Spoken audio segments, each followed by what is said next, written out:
Yo, what's up? My name's Patrouski, and welcome to what will be the last Iron Man episode for quite a while. I find it only to be fitting that we start this episode over in Pallet Town, where it all began over 1,615 hours ago.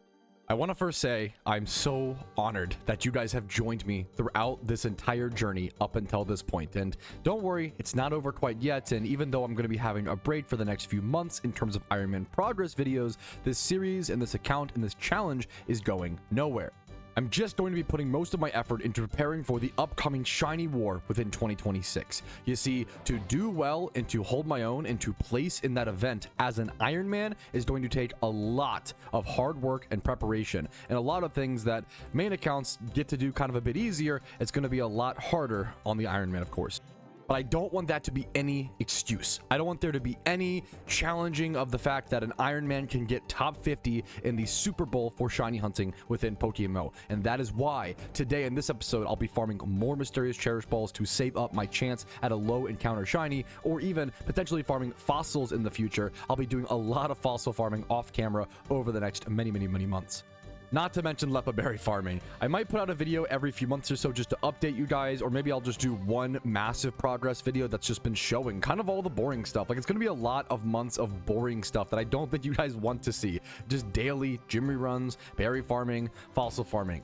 Beauty, like going crazy like this and going for such a goal as placing top 50 in shiny wars as an Iron Man account, it's not a glamorous feat. At least the preparation is not glamorous. There's a lot of behind the scenes blood, sweat, and tears, but I will show you guys that moment of glamour if we do place top 50 in a few months from now. But that's all still out in the future. Let's go ahead and focus on today. Focus on this moment and live in the now. Welcome to episode 31 of the Iron Man account, which is also episode 2 for our Lunar New Year event progress. There is 5 days and 20 hours left in the event as of recording. There are currently 2 new raids that I have not done yet, including the Slaking Raid, one of the most difficult raids in this event, if not the most difficult, and the Braviary Raid, which is still very fresh and I have not seen strategies for. And there will also be the Gyarados and Excadrill Raid, which will be 2 massively crucial hidden ability access Pokemon for Iron Man, where our only chance is to get them in the next 5 days, or they're gone for the next 1 year. We've done a ton of things in the event so far, but we still have a ton to do, and here is our updated goals list in the left-hand side of our screen. I want to get up to 100 mysterious cherish balls. I think right now I'm at 68. I think that is very doable, but I'll have to really put my foot down and grind pretty intensely. I do want to defeat all of the Zodiac trainers. That one I'm not too worried about. It might be a little bit difficult. It might take a few hours once all the raids are out. I already have all 12 tablets from turning in Swarm Pokemon, and then I will use these tablets to fight these 12 trainers across the world, but I can only do that when all of the 12 raids are out. And then after defeating those, I will get a unique vanity, most likely. We don't really know for sure, obviously, but in previous years there was 2 different Zodiac vanities that were given from defeating all of these trainers, like the Zodiac Tang and the Zodiac Dragon outfit. And of course, I briefly mentioned it, but I do want to get all of the 12 raids done, as well as the Shaymin catch, as well as unlocking Gracidua flowers, which I will have to plant similar to berries. And those Gracidua flowers will allow me to unlock the nature herbs, which will then allow me to actually adjust my legendary Pokemon. So there's a ton of stuff in the Lunar New Year event for Iron Man, stuff that like literally Iron Men need to thrive for the rest of the year. Like, we need stuff during the Lunar New Year event that we will need until next event season.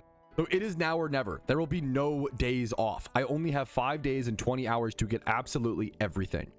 Now, finally, I do love the idea of getting one more PvP vanity if possible. I would love to potentially go for like the Panda hat, for example. I'm 4 out of 20 away from that. There's 17 hours left to get that. I don't know if I'll be able to play enough games today for that, but we shall see. As well as an ultra rare vanity, but this is getting much more unlikely. I have not really enjoyed grinding Abundant Shrine for this event, and I've kind of postponed that, or rather even just sacrificed not grinding Abundant Shrine almost at all for any red envelopes and lucky reds. What that has done is cost me a chance at more vanities and drip on the Iron Man account, which is unfortunate, but I think prioritizing mysterious cherish balls must come first. I do have serious goals when it comes to that, of course. But I think that's enough yapping. Let's go ahead and get to work. And as always, if you like today's video, remember to like it physically on YouTube. It really helps this series to exist, and subscribe for daily PokeMMO videos. Let's jump into things. Alrighty, fellas, good morning. It is day 9 of the Lunar New Year event beginning on the PokeMMO Iron Man account. There's 4 days and 6 hours left currently on the timer. There have been a few new raids that have spawned, including the Slaking Raid, which is probably the hardest one so far. I saw people saying they were spending 7 to 8 hours on this raid alone. I really hope it does not take me that long. And then there's Braviary and Tauros. We're still waiting for 2 raids. I still have to do a lot of raids, 5 raids on top of the Shaymin Raid, on top of potentially the higher star Shaymin Raid. That's like 6 raids. That's no 7 raids. There's potentially 7 raids left that I still have to do on top of, oh my goodness, it's hitting me, boys. On top of, I want to farm more mysterious balls. I want to get up to 100. I don't know if that'll happen. We're going to try our best today. I have potentially 7 more raids to do. I'm not going to get to any more PvP. No more abundant shrine that's off the table. And then I have to do the Zodiac trainers. I still have to do the Zodiac trainers once all of these are out. So there's a lot to do. And today I'm just going to be chilling for the most part, which is maybe I'll regret that, but I think I need it today, boys. We're going to go ahead and just farm some swarms. I've been really enjoying the swarm gameplay loop, so we're going to get done what we can. Maybe I've thought about potentially doing some of the Zodiac trainers today. I don't think they should be too hard, though, but maybe I'll regret that. It's really just the Slaking Raid. I think the Slaking Raid is going to be my main obstacle right now, and it's nice to let strategies develop further to make sure we can jump in with our best possible chance at victory and save the most amount of time possible. But for today, let's just jump into farming some swarms, hanging out, and getting some progress done. We finally have a moment of grace, dude. Swarms have been super active today. We have a moment to go ahead and turn in some swarm mons. So we have about 60, seems like 62-ish. 62-ish swarm mons to go consume for more mysterious cherish balls. Let's get some of that going while we have that free time. It's important to note that we started today's grind at 68 cherish balls. I would love to get to 100 before the end of the event. I'm a little worried about how possible it's going to be with how many raids I still have left to do and how much time is left, but I'm going to try to get to 100 if I can, boys. Alrighty, fellas, there is a Swablu catch event happening in 20 minutes that I'm really excited to do on the Ironman account. What I'm also really excited to do is use the new Team Synergy website for the very first time to help me plan strategy accordingly before a catch event. So, for the 3 Pokemon we'll be catching are going to be Swablu, Wingull, and Taillow. I will be catching all of them, even though Taillow is -3 for a chance at 4th place, as well as having more dice rolls. If you go over to Team Synergy's website, not sponsored, just my new favorite tool on how to catch calc for Pokemon. Previously, I'd have to manually calc every single option, but now I can just look up Swablu, see all the options laid out on a chart, as well as it recommending me the best option. This recommends False Swipe plus Pokeball. However, I'll probably be doing the Quick Ball strat for a slightly faster catch to get myself a slightly better way of a better chance to win the event as an Ironman account. So that is Swablu. We will be quick balling Swablu. Next up is Wingull. Wingull is going to be, it's probably quick ball as well as my yep. Wingull will also be quick ball. I'm thinking about now if nest ball is worth considering at the location. I have 374 nest balls. It's over at route 115 in Hoenn. What I would do to double check that is go over to the Pokedex in game and go check nest ball. You want the mons to be like level 16, I believe, or 20-ish. You would go check in game the Pokedex and go check the wild locations and see route 115 in Hoenn and see what the levels are. It seems like they'll be too high level for nest ball, so nest ball is a no-go. That's a good thing to manually double check, I guess. So it's gonna be like quick ball for Swablu, quick ball for Wingull. The last Pokemon is Taillow. I don't know if Taillow is quick ballable. Let's go double check. And it seems like quick ball. So this will be a crazy event then. This will be a rapid fire catch event. We're literally just going to be quick balling everything. There's gonna be a lot of catches. And it's just going to come down to RNG, dice rolls, and also making sure we get our single encounters efficiently and fast. That'll be important. All right, that catch event begins very quickly here. And I'm going to be catching a ton of Pokemon in that event. I'm going to use this free time. The event begins in 11 minutes. I'm going to turn in, even though I don't have that many Swarmons piled up, I'm going to turn them all in because I want to have as much PC space as possible. I might literally need like all of this. Honestly, I'm a little scared. Having to clean up post this catch event is going to suck. I'm gonna have to really plan how I clean my boxes, but we'll have to figure it out when we get to that. Okay, first things first. Thankfully, this event has not required as much PC space as the previous ones, with being able to just turn in 8 of any mon. So honestly, that's been a huge benefit. We're gonna turn these mons in. I'm gonna have to go buy more quick balls. I have 84 quick balls. It'll probably be close to enough. It depends on how many mons we really encounter in the hour, but we could potentially need more than that. They all might get consumed in the full hour, so it's gonna be an intense catch event, dude, for anybody participating. It's actually stupid how much Pokeyen I've spent during this event on Pokeballs, but you do what you gotta do, boys. Here is a bunch of more, like, I'm gonna buy like 120 144k more. We're gonna be under 1 mil now. I gotta do it, man. I might try. I don't know if I doubt I'll have time for Jimmy runs. I'd love to get some Jimmy runs done during the event with that boost, but I doubt I'll have time for it. I need those balls, man. We need a lot of them to catch all these Pokemon, dude. All right, the event begins in 7 minutes. I'll see you guys there. Dude, this is an interesting little pocket to have a catch event. I don't know if I've ever been at this spot very much. We have a Talo to start. Do I want to? I think I do want to prep myself a Swablu. It's worth to. We have 4 minutes. We have plenty of prep time. Let's just take our time. Talo is -3. We'll go for that +3 Swablu catch to start off the event, boys. Good luck to everybody participating today, as always. All right, fellas, the catch event has begun. Good luck to everybody. Here's my first Swablu catch.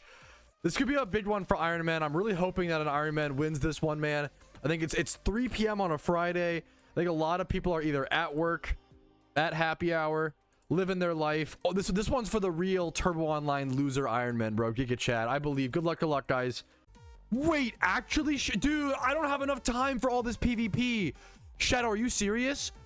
Shadow just said that the horse plush, that's important for the economy as well. Wow, horse plush just became a PvP reward.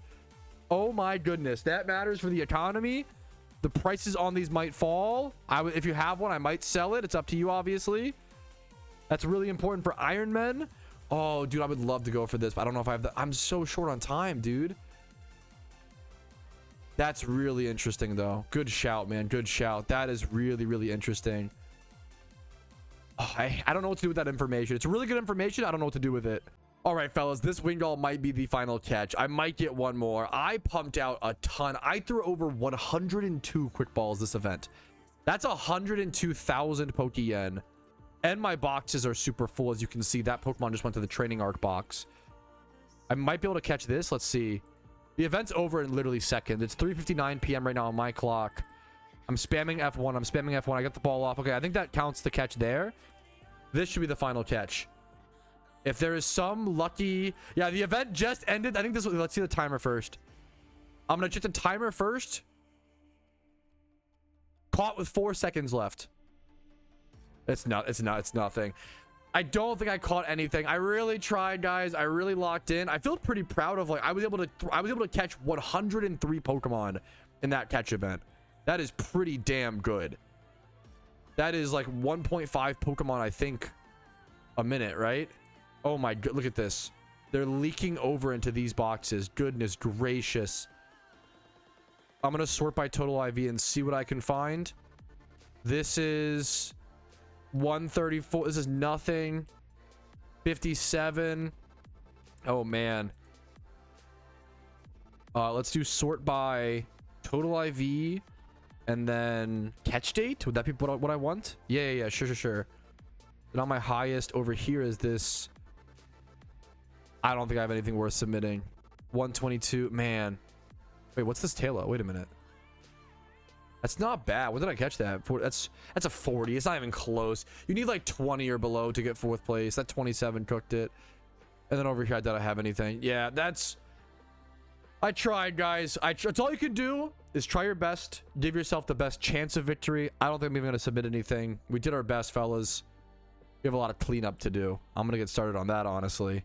All right, we got a lot of box sorting to do, fellas, while we're waiting for the results from the event. We have 2 Swablu's. I went ahead and already moved over to our more breeders box, but I'm guessing I won't have too much space here. These 10 at the very top all have a 31 stat. These 50 or so Pokemon below them do not have a 31. These will all get released. Even if they have high IVs, I no longer can afford to keep things like that. They all get released. I'm also going to move these Mons over here in a quick sec where possible and try to sort these and get all of these Swellows, Wingulls, Talos also released.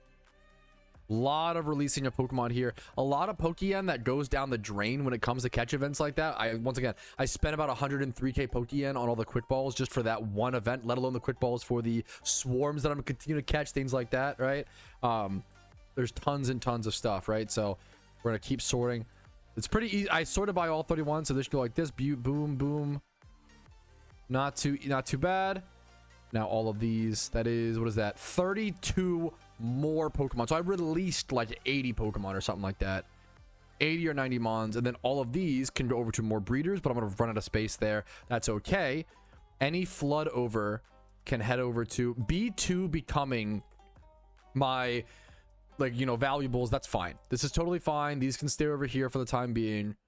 I can move some of these raid mons over to my accounts and comps box as well, but I'm mostly, since I need to just be turning more swarm mons in a bit faster. I really only need one box. Honestly, if I had half a box, that would honestly be fine. I think this is fine for the time being. I'm happy with our current box cleaning situation, even though it's not perfect. It's good enough for the event, and that's all that matters for the time being. All right, catch event results are in. I'm crossing my fingers and hoping for a ton of Iron Man with this kind of event, boys. Good luck to everybody. ABK Clintz snagged 4th place with a score of 17. Congratulations to you, dude. 3rd place is much lower than I expected. I knew not many people would be doing this event because there's no shiny prize, but I thought it'd be high scoring because of how quick ballable and fastly you could catch things, right? That's crazy. 3rd place with a 164 goes to Mr. Wee.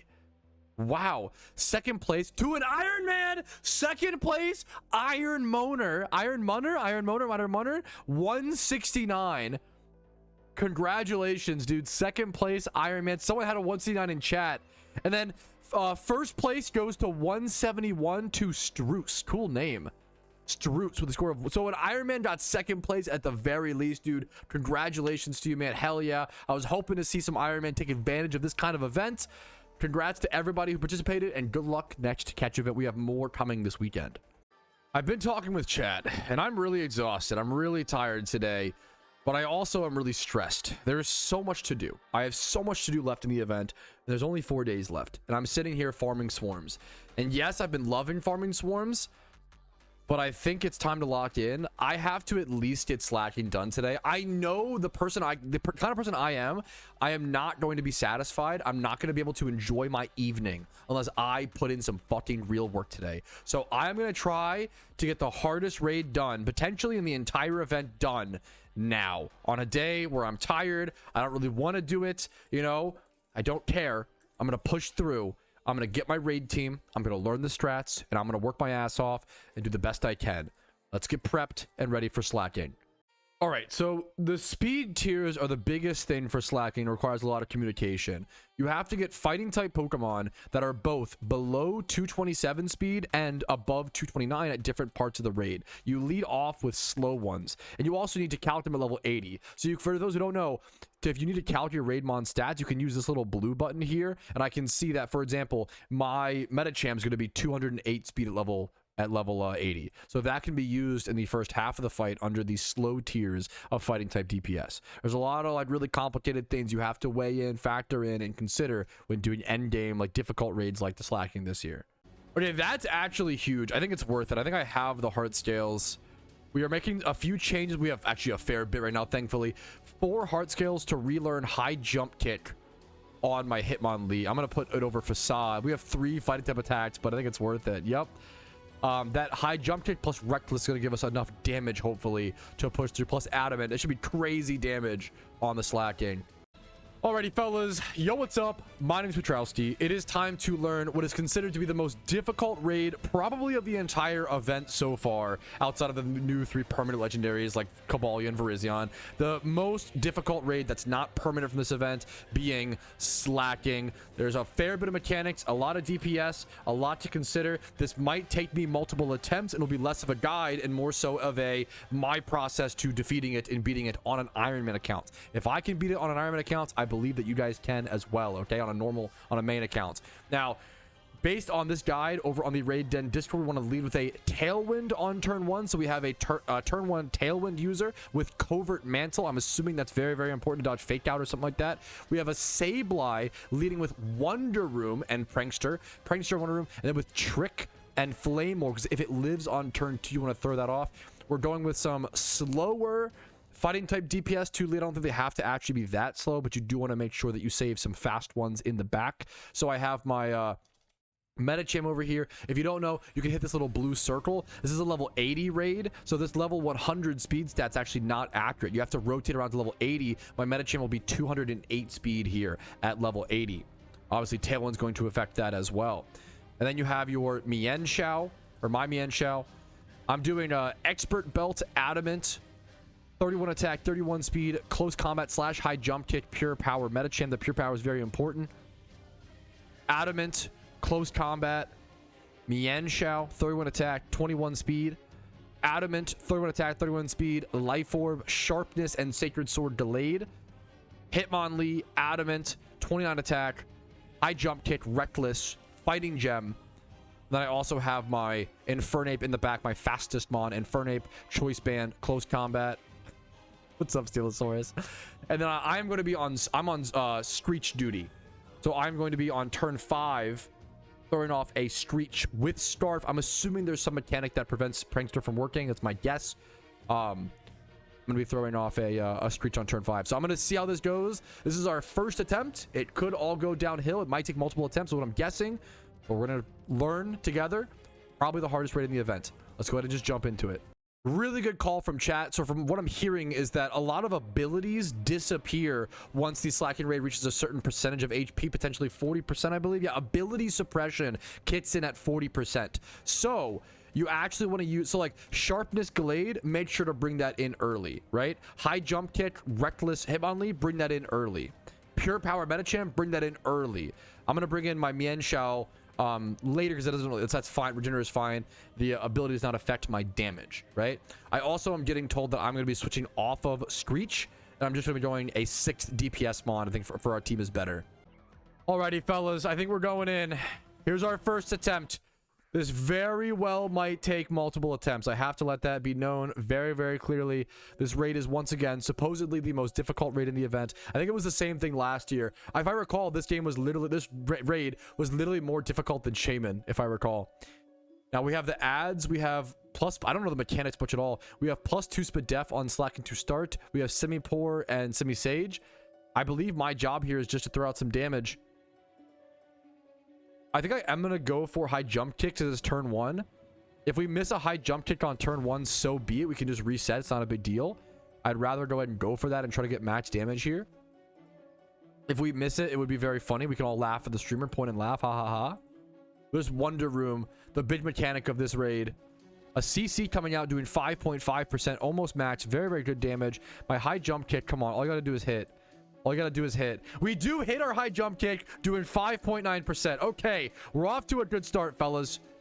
We're off to a good start. We have our Tailwind. We have our Wonder Room. Nice. The Jesse. You already have a Pokemon named Jesse Minter. That is a crazy. The Baltimore Ravens squad is gonna guide us through, boys. It's gonna guide us through. A pretty solid turn 1, it seems like. All right, here is turn 2. We're keeping our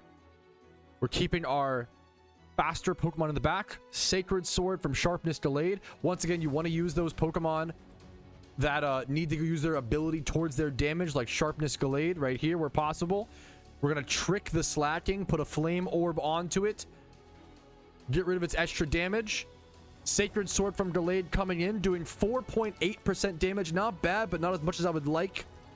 A big T-wave across our entire team comes out from the Slaking mechanic. We do get a full paralyzed? No. Nothing yet for sure. It may be unable to move. We haven't seen anything yet. Our Wonder Room or Live just allowed to be possible. Okay, that's huge. Our first Mon dodged full para. We have to dodge one more full para, I believe. Or did it already attack? We're good. All 3 Glades got their damage off. The first one did 5%. Second one did 4.8%. The third one did 5.9%. Emo Fister had the biggest damage, man. Basically max cap. And was able to push through its full para. No full paralyzed, which is beautiful. We forgot Cherry Berry. We didn't need it. We simply just do enough damage, boys. We simply hit through. It'll happen again, okay? I believe. We have 2 Glades still alive here. Really easy click so far. I know there is a lot of like complications with speed tiers, but so far it's been a pretty easy raid. Really just how tanky he is. Like close combat from Blaziken, only doing 4.5%. Like that is a heavy damage Pokemon. Metachamp doing 6% though because it's a fucking demon. My Glade got outsped and killed, I think there. That is a skill gap. I think we were supposed to bring some Cherry Berries for the paralyzes, but that's okay. Our other Glade got their damage off, did 4.3% with that Sacred Sword. Not too bad, not too bad. We might need to adjust here based on the bulk up. We'll have to talk to my teammates and see.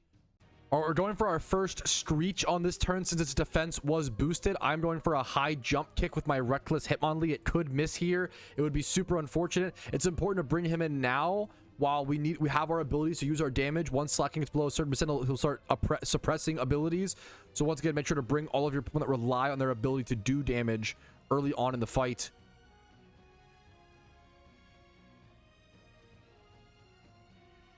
We're going for Screech here, I believe. There is the Screech from our Lucario to lower his defense. It got a boost. It lowers it sharply, which is super huge, down to -1 defense. I think my Hitmonlee just connected, which that's a really important RNG roll there. High jump kick Hitmonlee doing 5.8% damage. Blaziken doing 5.2. We're at turn 4 right now. Turn 4 and Slaking is getting smacked around. Sacred Sword delayed, throwing out 4.3% damage. We are getting pretty solid DPS. It's crazy that we're still not able to hit mats a lot of the time because of how tanky the Slaking is. But we're doing quite good. I'll take a Giga Impact. That is totally fine. Good work to you, Hitmonlee. We have 3 Pokemon left. If we can do 5% with our final 3 Pokemon on average, that's 15% damage. If we could have the rest of us do enough damage, we would need 45. We'd all have to do is 4 of us. We have a bit of damage to spare here. We're going well so far. We still have a bit of damage to spare, I feel like. There's the first Tailwind worn out. I'm going to wait and talk to my team before I really figure out what mon I bring in here. I'm pretty sure I just bring in Primeape here, but I always want to double check. Play it slow and steady. All right, we're not going for a second Tailwind. Here's where we use our fast Pokemon. So it's really important that your fighting types here, I believe, have 229 speed or higher at level 80. My Mienshao is 240. My Primeape is 232. It's higher than 229, just barely. Then my Infernape is the fastest in the back at 253. So make sure to save your fast mons for this exact moment. He's also going to suppress abilities here in a quick sec. We have another Screech coming in. Screech lowers the defense, allowing us to do more damage here. We have a CC from my Primeape, a CC from 2 Primapes, I believe. And I think we're discussing right now, do we go for double Screech here or Screech into 1 attack and go for extra damage, or do we need the double Screech? I believe is the question we're talking about here, I believe. All right, we concluded that one of the Lucarios should go for CC to get off that extra damage. That was able to get 5.7% extra damage. That was a massive damage increase there. A huge hit that otherwise if we go for that, maybe we don't get that, right? There goes all of our abilities. The suppression mechanic is enabled. Slaking's at 35% HP. I know this raid is looking easy right now, but I really think it's mostly just because of how well things were planned out here. My teammates keep yelling at me to stop calling the raid easy because I'm gonna jinx it. But so far it's going very, very well. 5.3% from a Primeape. Isaiah likely. We're probably losing him in the off season. Just did 6% damage to the Slaking Raid. Thank you for your service, soldier. Slaking is -3 defense. We have 2 mons left. We're heading into, I believe, turn 6. We're ending turn 5, heading into turn 6 with Slaking at around 24% HP right now. I have only 2 mons in the back. We should be able to do about 10 to 12% damage just with my final 2 mons. Yeah, my teammates had to really adjust this fight, and really this was not a typical fight. We had to change things a fair bit. Slaking did go ahead and shrug off its defense stats, which is really, it's just why it's really important that we didn't double Screech there, because that would have just gone to waste. Getting that extra 5.7% CC damage might be the difference maker here. I think we are going for a backup Wonder Room here. Wonder Room, an extremely unique ability, or extremely unique move. Let's go read exactly how it reads. Wonder Room. The user creates a bizarre area in which Pokemon's defenses and SPDEF defense are swapped for 5 turns. I think this is crucial if you want to do the physical attacking stat. You can also do the some people do the Focus Blast strategy. You can also just use your typical fighting type raid teams if you have a Wonder Roomer or enough Wonder Roomers. Close combat from Mienshao doing 4%. Solid damage. My Kyle Hamilton, my Mienshao only doing 4%. It's solid, but you'd like to see a little more. You want to see 5% at least, but this thing is just so tanky with that defense drop being done. Primeape close combat also doing 4.1. We're doing fantastically though. We have him down to 11%. This might be a first try Andy. This has got to be a first try Slaking Raid. And here it is, fellas. What should potentially be the last turn, unless I jinx us somehow. I think we did it. Slacking, a pretty decently difficult raid to solve, but if you're using the right mechanics and you have a proper team, we made it look easy. This does require, I can't imagine solo queuing this. I think that's the real difficulty. If you have the right strategy, the right coordination, the right Pokemon, it's very, very, very doable. Very, very, very doable by all types of players. My Infernape doing 3.9%, about 4% damage. Mienshao doing 5%. Primeape doing the final 2% on the close combat. And there it is, boys. I hope this soft guide for the Slacking fight was helpful. The main thing is setting up your Wonder Rooms and getting off your Screeches on the right turns, and then avoiding that 40% ability suppression. Like this video if it was helpful. Subscribe for daily Pokemon videos. Follow me on Twitch for streams like this live. And shout out to the Raid Den Discord for helping with all these strategies, as well as over to my teammates for helping me get this defeated on the Ironman account. Thank you guys again for watching, and good luck getting all of the LNY Event raids done this year. It's been a tough year for it, I feel like, fellas, and good luck. I hope you enjoy. But for now, peace, Reno. We made it look like a cakewalk. We can go ahead and get our catch. I don't think there's really any benefit to having a good alpha Slacking on an Ironman account, but it's a cool flex, man. I think it could be, I just quick ball on an accident. It could be a shiny. I would love a shiny. Go ahead and give me the shiny. Why not? No, we're not that lucky. Understandable. Who would be? Naughty Nature. That's like our best catch so far. That's really good. 3 times 30. This is usable. What would you use it for? We got to take this into like PvP. We've got to take this into like PvP, man. I am going to be okay. This is going to be legendary. This is perfect, man. Naughty Nature. I'm going to use this. I'm going to use this in NU or something. I love using Slacking in PvP. Is it good? Nah. Is it fun? Big time. And it's usable as a like wild caught raid. That's actually the best Slacking catch I could have asked for. That's fucking awesome. That's 8 out of 12 raids done.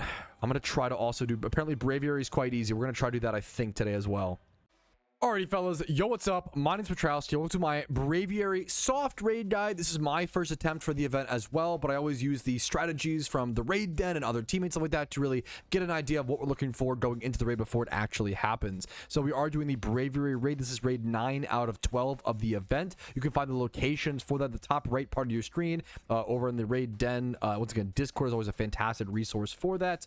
You can see over in in Sinnoh, it's at Route 207. I'm over at the Savalt Canyon spot in Kanto. It's also at the Desert Resort in Unova. You can go to the other spots in Johto or Hoenn as well, listed there, but they require specific things like the specific Mach Bike or the Rock Climb HMs, so it's better to avoid those if possible. There are the specific mechanics. 100% strong winds blows away Pokemon at the lead. At 75%, it'll throw up a Tailwind. At 50%, it'll throw up a Bulk Up, and then another Tailwind is 100%. You do need 2 different Tailwind users. I'm going to be turn 5 Tailwind, is the second Tailwind user. We are leading with a Tailwind user as well. You can see that turn 1 there is full of a lot of different things. Now, you don't need to use Gravity if you aren't spamming Rock Slides and Stone Edges. We are not using any Rock type attackers, so we don't need to worry about Gravity for my understanding. So we're just going to be spamming lots of Electric type attacks. Now, if you're using the Electric type strategy like us, we use obviously some different things. We see like Icicle Spear, Skill Link, Cloister with Choice Band, a really good physical type attacker. You're going to want to mostly use special type attackers for this raid, but if you have any physical ones, put that Choice Band onto them, get that value. If you are doing this with Electric type attackers, it's really important to coordinate with your teammates about getting your plus and minus Pokemon in at the same time. You want at least one other one on the battlefield. This is what makes Plusle and Minun raid meta Pokemon. It ups the special attack if another Pokemon on the battlefield has plus or minus. This is much more abusable when you have 4 people that can all bring plus and minus Pokemon. Plus and minus Pokemon include things like Plusle, Minun, Ampharos with hidden ability access, and Manectric with hidden ability access are the main ones that I can think of right now. The main ones that get used in these raids. Make sure to always bring them with at least one other plus or minus Pokemon on the battlefield to really increase their damage. Next up, if you have it, Zapdos is very strong. We're going to be leading with Rain here and setting up for Thunder spam. So we will be spamming a bunch of Thunder, not just Thunderbolt, abuse that 100% accuracy under Rain and get extra damage with that Thunder. We have my second Tailwinder in the back. And then a nice backup, really cheap Pokemon for this fight is Thunder Light Ball Pikachu. People always ask, why not Raichu? Pikachu does more damage than Raichu because of the Light Ball item, which allows you to, number one, use other powerful items in other slots, as well as it just doubles Pikachu's special attack up to 100. So Pikachu might be our weakest attacker here, even still, but it's still a pretty powerful Pokemon. It can do decent. It'd be also like really good on a budget as well. We use a lot of really powerful items for this fight, so we don't have to go deeper into our pool. There's no like expert belts needed here, no you know, magnets. We just straight up have Choice Band, Life Orb, Electric Gem, Choice Specs into Light Ball. So really good item usage here, thankfully. That's all that I know so far. We'll be jumping into this raid here in a quick sec. Once again, all the details can be found on the right side of the screen if you want to read through it in your own time. We'll be attempting our first raid here in a quick sec on Braviary. Right, here is our turn 1. We're going for Head Smash on Archeops. If we miss that Head Smash, we can just reset the raid. No problem. Easy peasy. There's a little bit of RNG with that. We're going for Tailwind on our Murkrow. And I believe we are going for, what was the, do the Sableye. Trick from our Sableye. I'm super tricking a Flame Orb, would be my guess. That's usually the strategy. We're taking the Citrus Berry and giving the Braviary a Flame Orb. That's very important. So Trick, Prankster, lead Pokemon. Tailwind lead. Head Smash does connect and do a fair bit of damage into that 5.8% damage into the Braviary to start. And then my Icicle Spear for my Cloyster doing 5.7, so close to max damage on both of our lead DPS. And we had half of our team, the two other leads, get their perfect utility off. So really good start. This is a perfect start so far.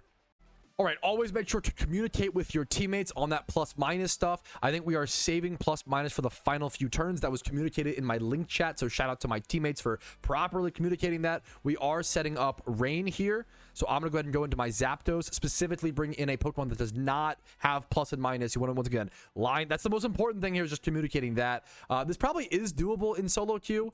Make sure to, even if you're solo queuing, use that link chat if possible.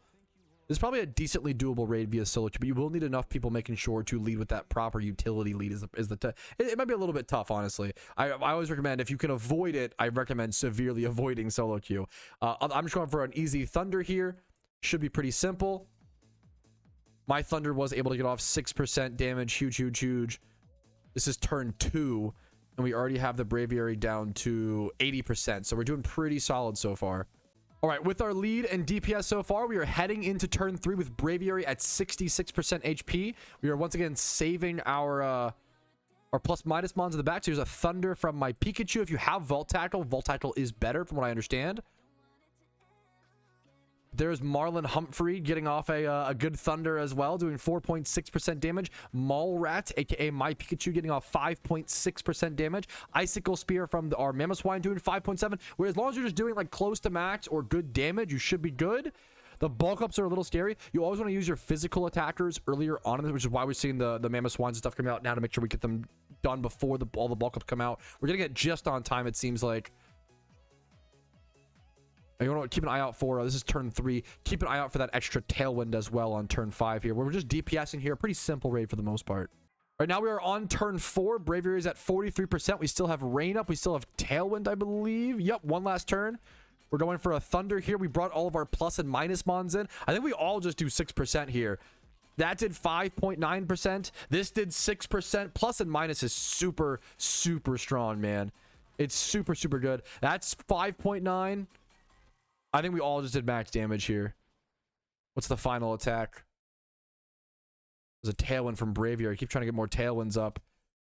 Do we miss one attack? What happened there? Zenitsu? Minun? I think one of our Ampharos is a little bit slower. Hopefully it can get off its... I think. I don't know what happened here. We're missing one attack. There it is. Okay, whew, that would have been a little scary if we lost by... But that's fine. It worked out perfectly. All's well that ends well. Huge 6% more damage. We're heading into the final turn, or the final turns. We have 2 turns left at 20%. This should be a good raid. All right, it is turn 5. Our Tailwind just ended, so if you are on backup Tailwind duty like I am, make sure to go ahead and throw off your Tailwind while my teammates get off more damage. We should be close to... I think we're going to get it down to like 1% HP. It's going to be really close to just defeating it here. Not going to be quite there, but... And the burn in some Brave Bird recoil might actually get it down. But yeah, it's going to be very low here. Let's see. It's currently at 4.8%. We might actually be able to kill it here. Let's see. Very close. Here we are on turn 6. Only one of these thunders need to connect. There we go. That's the raid completed. Hopefully this soft guide helped you guys. Like it if it did. Follow me on Twitch, subscribe on YouTube, all that jazz. Hopefully you get all your LNY Event raids done. If you need any questions, any help, let me know in the comments down below. I'll try to answer what I can. But overall, thank you guys for watching. Have a great day and good luck in your LNY Event. I'll see you guys later, but for now, peace, Arito. Alrighty, fellas, another raid done. I was not expecting to do 2 raids today on the Ironman account, and now my team, dude, this has been a great example of like MMOs are better together. I was feeling exhausted today, burnt out. I just really needed to, I don't know, I wanted to like do the catch event and end stream, but my teammates, my raid teammates, my viewers have been encouraging me positively and pushing me to do these raids, and it's helping my mental so much and getting things done. And sometimes the solve to anxiety is action, and it's working really well for me today so far. And I wanted to appreciate that and give a big shout out to all my teammates. Here is our Defiant Braviary. Impish nature, pretty like decent to interesting stats. 31 HP, 31 defense. Impish nature, not bad by any means. I'm pretty darn happy with that catch. I don't know how viable Braviary will be, but it's always cool to knock another one off on the Ironman accounts. We could do Tauros. Now we're considering, should we do Tauros today, and how hard is Tauros? And I think it will, you know, I'm feeling really stressed because there's so much to do in my little video game event, and I'm feeling overwhelmed, and getting stuff done is gonna help alleviate that, allow me to enjoy the afternoon with my wife and not worry about getting more stuff done on PokeMMO. So I think that might be the play, boys. Dude, when I loaded up stream today, I was planning to just catch swarms, do the catch event, and have a chill day. And now we are on track to do 3 raids in one day, thanks to the support of my teammates and my stream, as well as getting the most difficult raid of the entire event with Slaking out of the way. Some days, man, you can just, I was going to be a very chill day. Some days just take different paths that you never could have expected, man. And you got to appreciate those on those days, man. Holy. Alrighty, fellas, yo, what's up? My name is Patrouski. It is time for my Tauros Raid guide. I believe the 10th raid out of 12 of the LNY event within PokeMMO. We need 2 important utility raid Pokemon here, or I guess 3 in total. 2 big utility leads, and then turn 5 we'll have to reset up Wind as well. We are leading Magic Bounce Xatu with Tailwind, and then Sableye turn 1 with Flame Orb and Trick, and Prankster, of course. That's gonna be our main leads. You can see the mechanics for the Tauros fight over on the right here. Other than that, it's a lot of, I believe, fighting type attacks. We do have a Wonder Room on here. I'll have to double check on as well why we need that. I'm trying to figure things out. I'm just learning. And then I am the backup Tailwind setter. So we have a lot of big DPS here. I'm just going our typical fighting type DPS. Sharpness, Gallade with Sacred Sword and Choice Band. Life Orb, Hitmonlee with High Jump Kick and Reckless. Medicham with Fighting Gem and Close Combat, or High Jump Kick if we can risk it, with Pure Power ability. And then 2 important things here. In the back, for your final 2 DPS mons, you want a tanky fighting type, like Conkeldurr, as well as a special attacking fighting type, like Specs Lucario. Whatever you have for those 2 options, just use what you can. And I'm not sure entirely why, so we'll be learning. It's always why I call it like a soft guide. So I'm usually doing these fights for the very first time as well on an Ironman account. If I can beat these, you guys can beat them as well. I believe in you. We're going to go ahead and jump into it here in a quick sec, and I'll lay out the mechanics in live time. Got you. So chat is informing me that if you use physical attacks while Tauros is below 40% HP, he will gain priority and one-shot your Pokemon before you can ever get off any attack. So you either want that bulk or those special attackers to be able to push through that. Yeah, I'm being told there's a fair bit of mechanics to this raid, but from what I'm understanding, you can just decently ignore them and brute force through with good fighting type damage. That's at least what I'm hearing. So we'll see how it plays out. Here we're jumping into the fight, fellas. Tauros with Buffalant and Camerupt on its sides. Really beautiful looking raid, to be honest with you. Level 80 raid. That's important. My job turn 1 is just to lead damage. I have the easiest job of all. We have 2 utility mons here. We see the Magic Bounce bouncing back the Scary Face, at least for one of the mons. Jesse Minter, the new Ravens head coach, getting a speed reduction there. Gonna be able to get off his trick with the Flame Orb. I'm just going for Sacred Sword into Tauros. Close combat from Blaziken. Xatu with Tailwind. There is our tricked Flame Orb Sableye. The Tauros, taking away the Tauros' Life Orb, super important to cut down on his damage. We actually care about being decently tanky in this raid for whatever parts of it where we can be. Setting up the Reflect, I assume, on a future turn. CC from Blaziken coming out doing 5.6% damage. My Gallade doing 6% damage. Good chip, good start. So solid start. Both of us almost did max damage, as well as we had both of our utility setups. We should be good in this raid so far. Right, everything died except for the Sableye, which will get up its reflect here. Doesn't really matter. We need to keep our, at least for me personally, keep your special attacking fighting type users and your bulky ones in the back. Save those for the last. And then once again, my Tailwinder. So just use whatever non-special attackers. You guys, I'm over explaining. You know what to do. I'm gonna go ahead and go for a. I might just go for a CC here because I think going for the guaranteed damage here is better than risking a possible miss. So we don't have the evasion thing. I'd rather just lock this in. We were able to do 5.9% max damage with our CC on Hitmonlee anyway. So feeling pretty good here. Tauros is not that tanky. He just hits very, very hard. And he's going to try to kill you before you can kill him.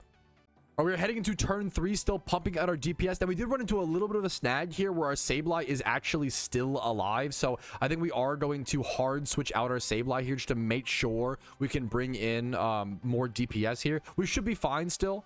We're not worried about it. But I'm just going for damage, and then the Sableye is going to hard switch out, effectively allowing him on in the back to die, but being able to do more damage now at this part where we need it at this part of the raid. So let's see how this turn plays out.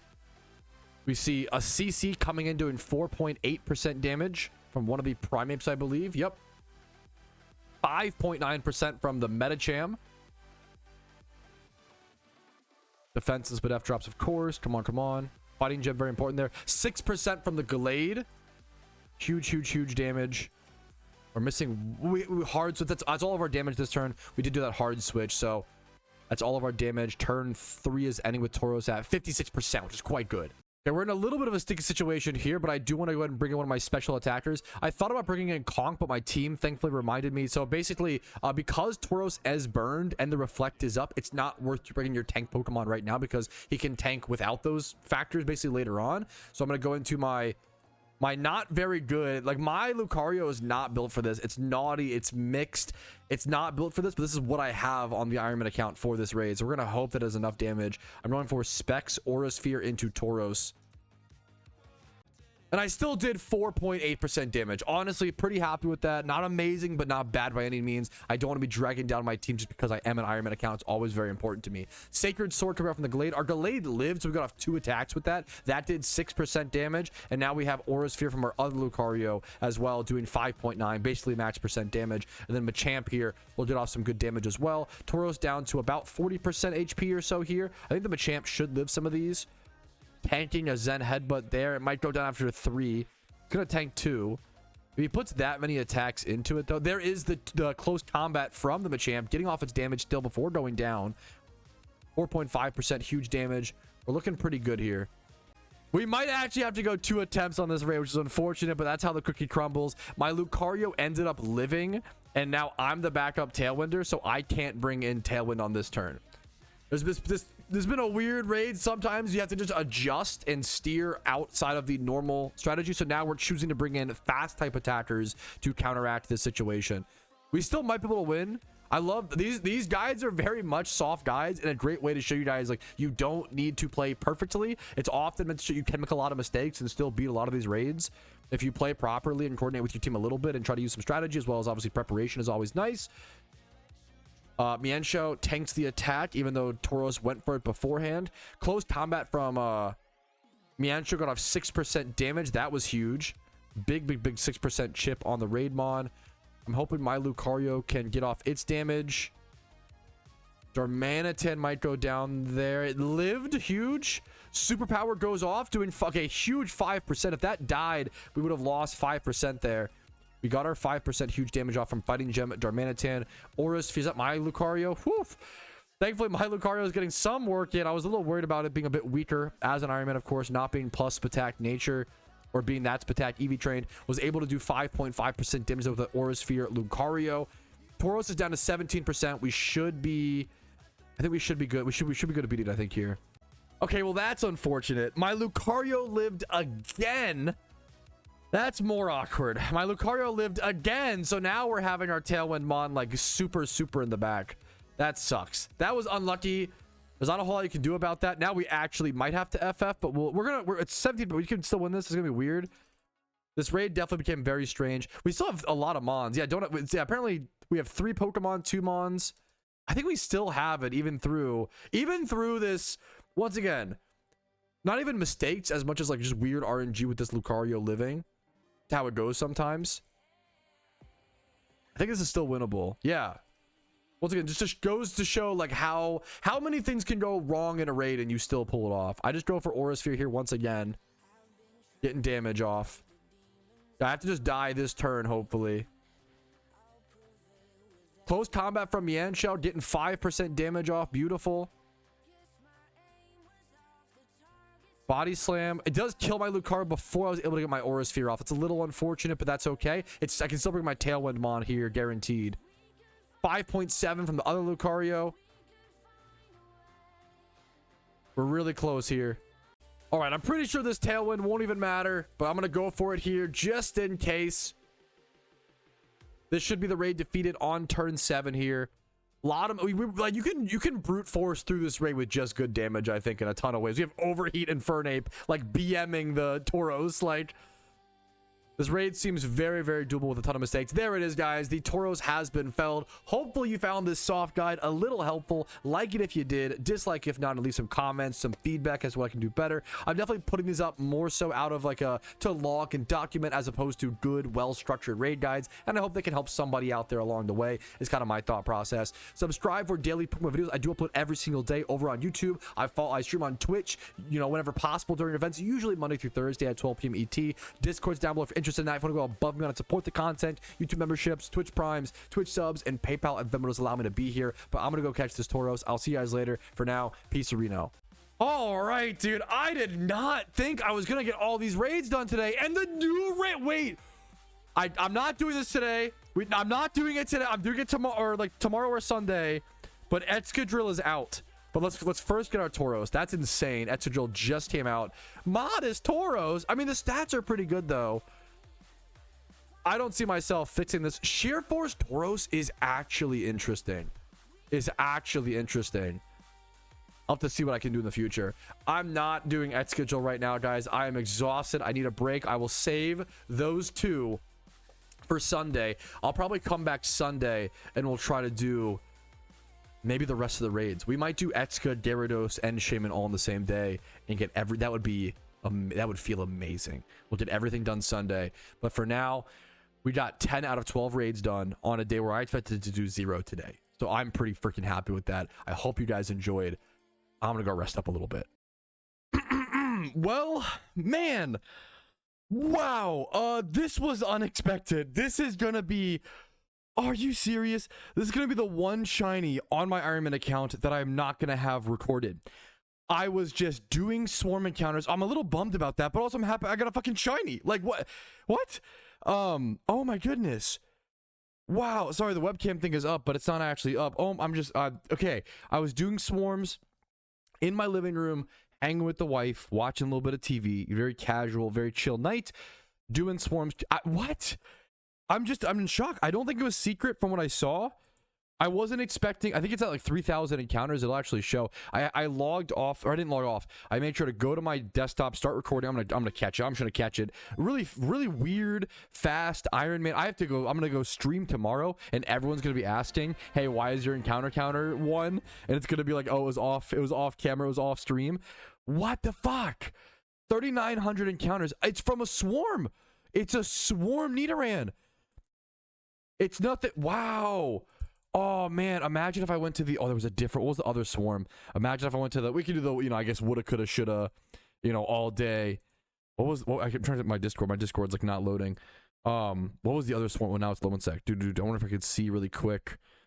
Not that that really matters. Once again, I think if you start doing the woulda, coulda, shoulda thing, it could be all day. I would have gone to Muna. Ooh, I was deciding between going to Nidoran and Muna. I'll take it. That's just so, I'm just so shocked. Wow.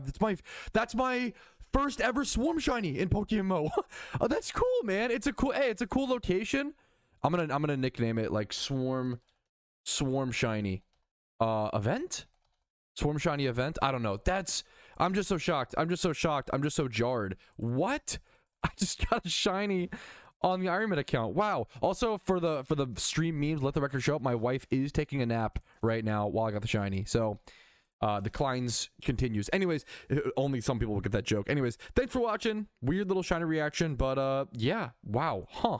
All right, I absolutely just woke up, but I have something important to tell you guys. Last night while swarm farming, I did catch another thing off camera, not as crazy as that shiny. Don't worry, I've already shown you guys the craziest thing that happened last night, but I did also catch something very relevant to me. This is my first swarm Pokemon that I'll actually be keeping from the event. It's a 3x31 catch. That's about a 1 in 1,000 odds. So we've got a fair bit of Pokemon during the events. On average, it's going to end up happening, but it took us quite a while. But not only that, it's a Dragon Egg Group Pokemon in Ekans, 31 special attack, 31 speed, 31 HP, and then modest. Modest nature on these stats is perfect. This is like an incredibly good catch. Unfortunately, once again, it did happen off camera, but I wanted to catch you guys up on that. I did also catch like an alpha or two, I believe, off camera recently. I think this Gold Duck is one of those. It might have been one more that I caught off camera, but they weren't very exciting alphas, so no stress, no worries. I think this Altaria must have been the second one that I did. Yeah, I caught these two ones off camera. Nothing crazy happening here. But now you're all caught up. Other than that, I have just been farming mysterious cherish balls. I'll be going live here for a stream here in a few hours. I currently am starting today with 85 mysterious cherish balls. It is day, I think, 11 in the event. I believe it is day 11. We're kind of in the early mornings of day 11 of the event.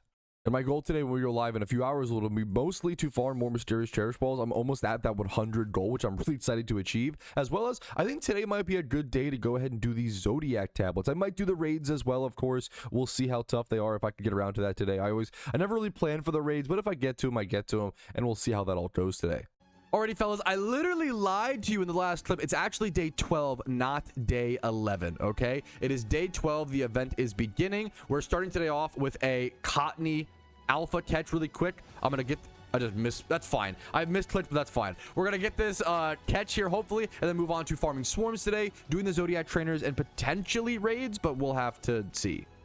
All right, and there is our Cottony catch to the perfect circus music. Not a bad catch. I will take it. 2x31 in attack and special defense. Not a crazy catch, not a bad catch. Another alpha added to the boxes. Dude, chat's talking about turning that Nidoran into a competitive Pokemon. It has 31 attack or whatever. It's so far from being good. Like, we're talking about, you'd have to get, number one, you'd have to get prismatic pearls to get hidden ability access onto it. That's going to take... that's going to consume a shiny to get the prismatic pearls, right? And then you have to get all the breeders for it. I do love the idea of like hyper endgame Iron Man accounts being like, let's say I want to like breed up a shiny, something like the Chaos Egg group, like a Glade or something like that. I'd have to go shiny hunt like 10 Stunfists or like mass shunt certain egg groups just to be able to use them as breeders. That reaches the like next level of like, I'm excited to see if any Iron Man ever get to that stage, / if I get to, but that's like hyper endgame Iron Man mode. Dude, how am I already low on quick balls? I'm down to 29.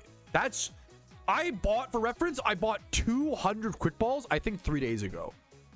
That's insane. I'm burning through like 200k Pokeyen probably more than that. I'm probably burning about through like 100k a day of Pokeyen during the event for Pokeballs. That's actually nasty. When I didn't even think about that math, someone said I'm almost at 100 cherish balls. Yeah, when I'm at 100 cherish balls, the math is just, if I'm at 100 cherish balls, it means that I caught 800 swarm Pokemon. It's easy math. That's insane. Oh my goodness.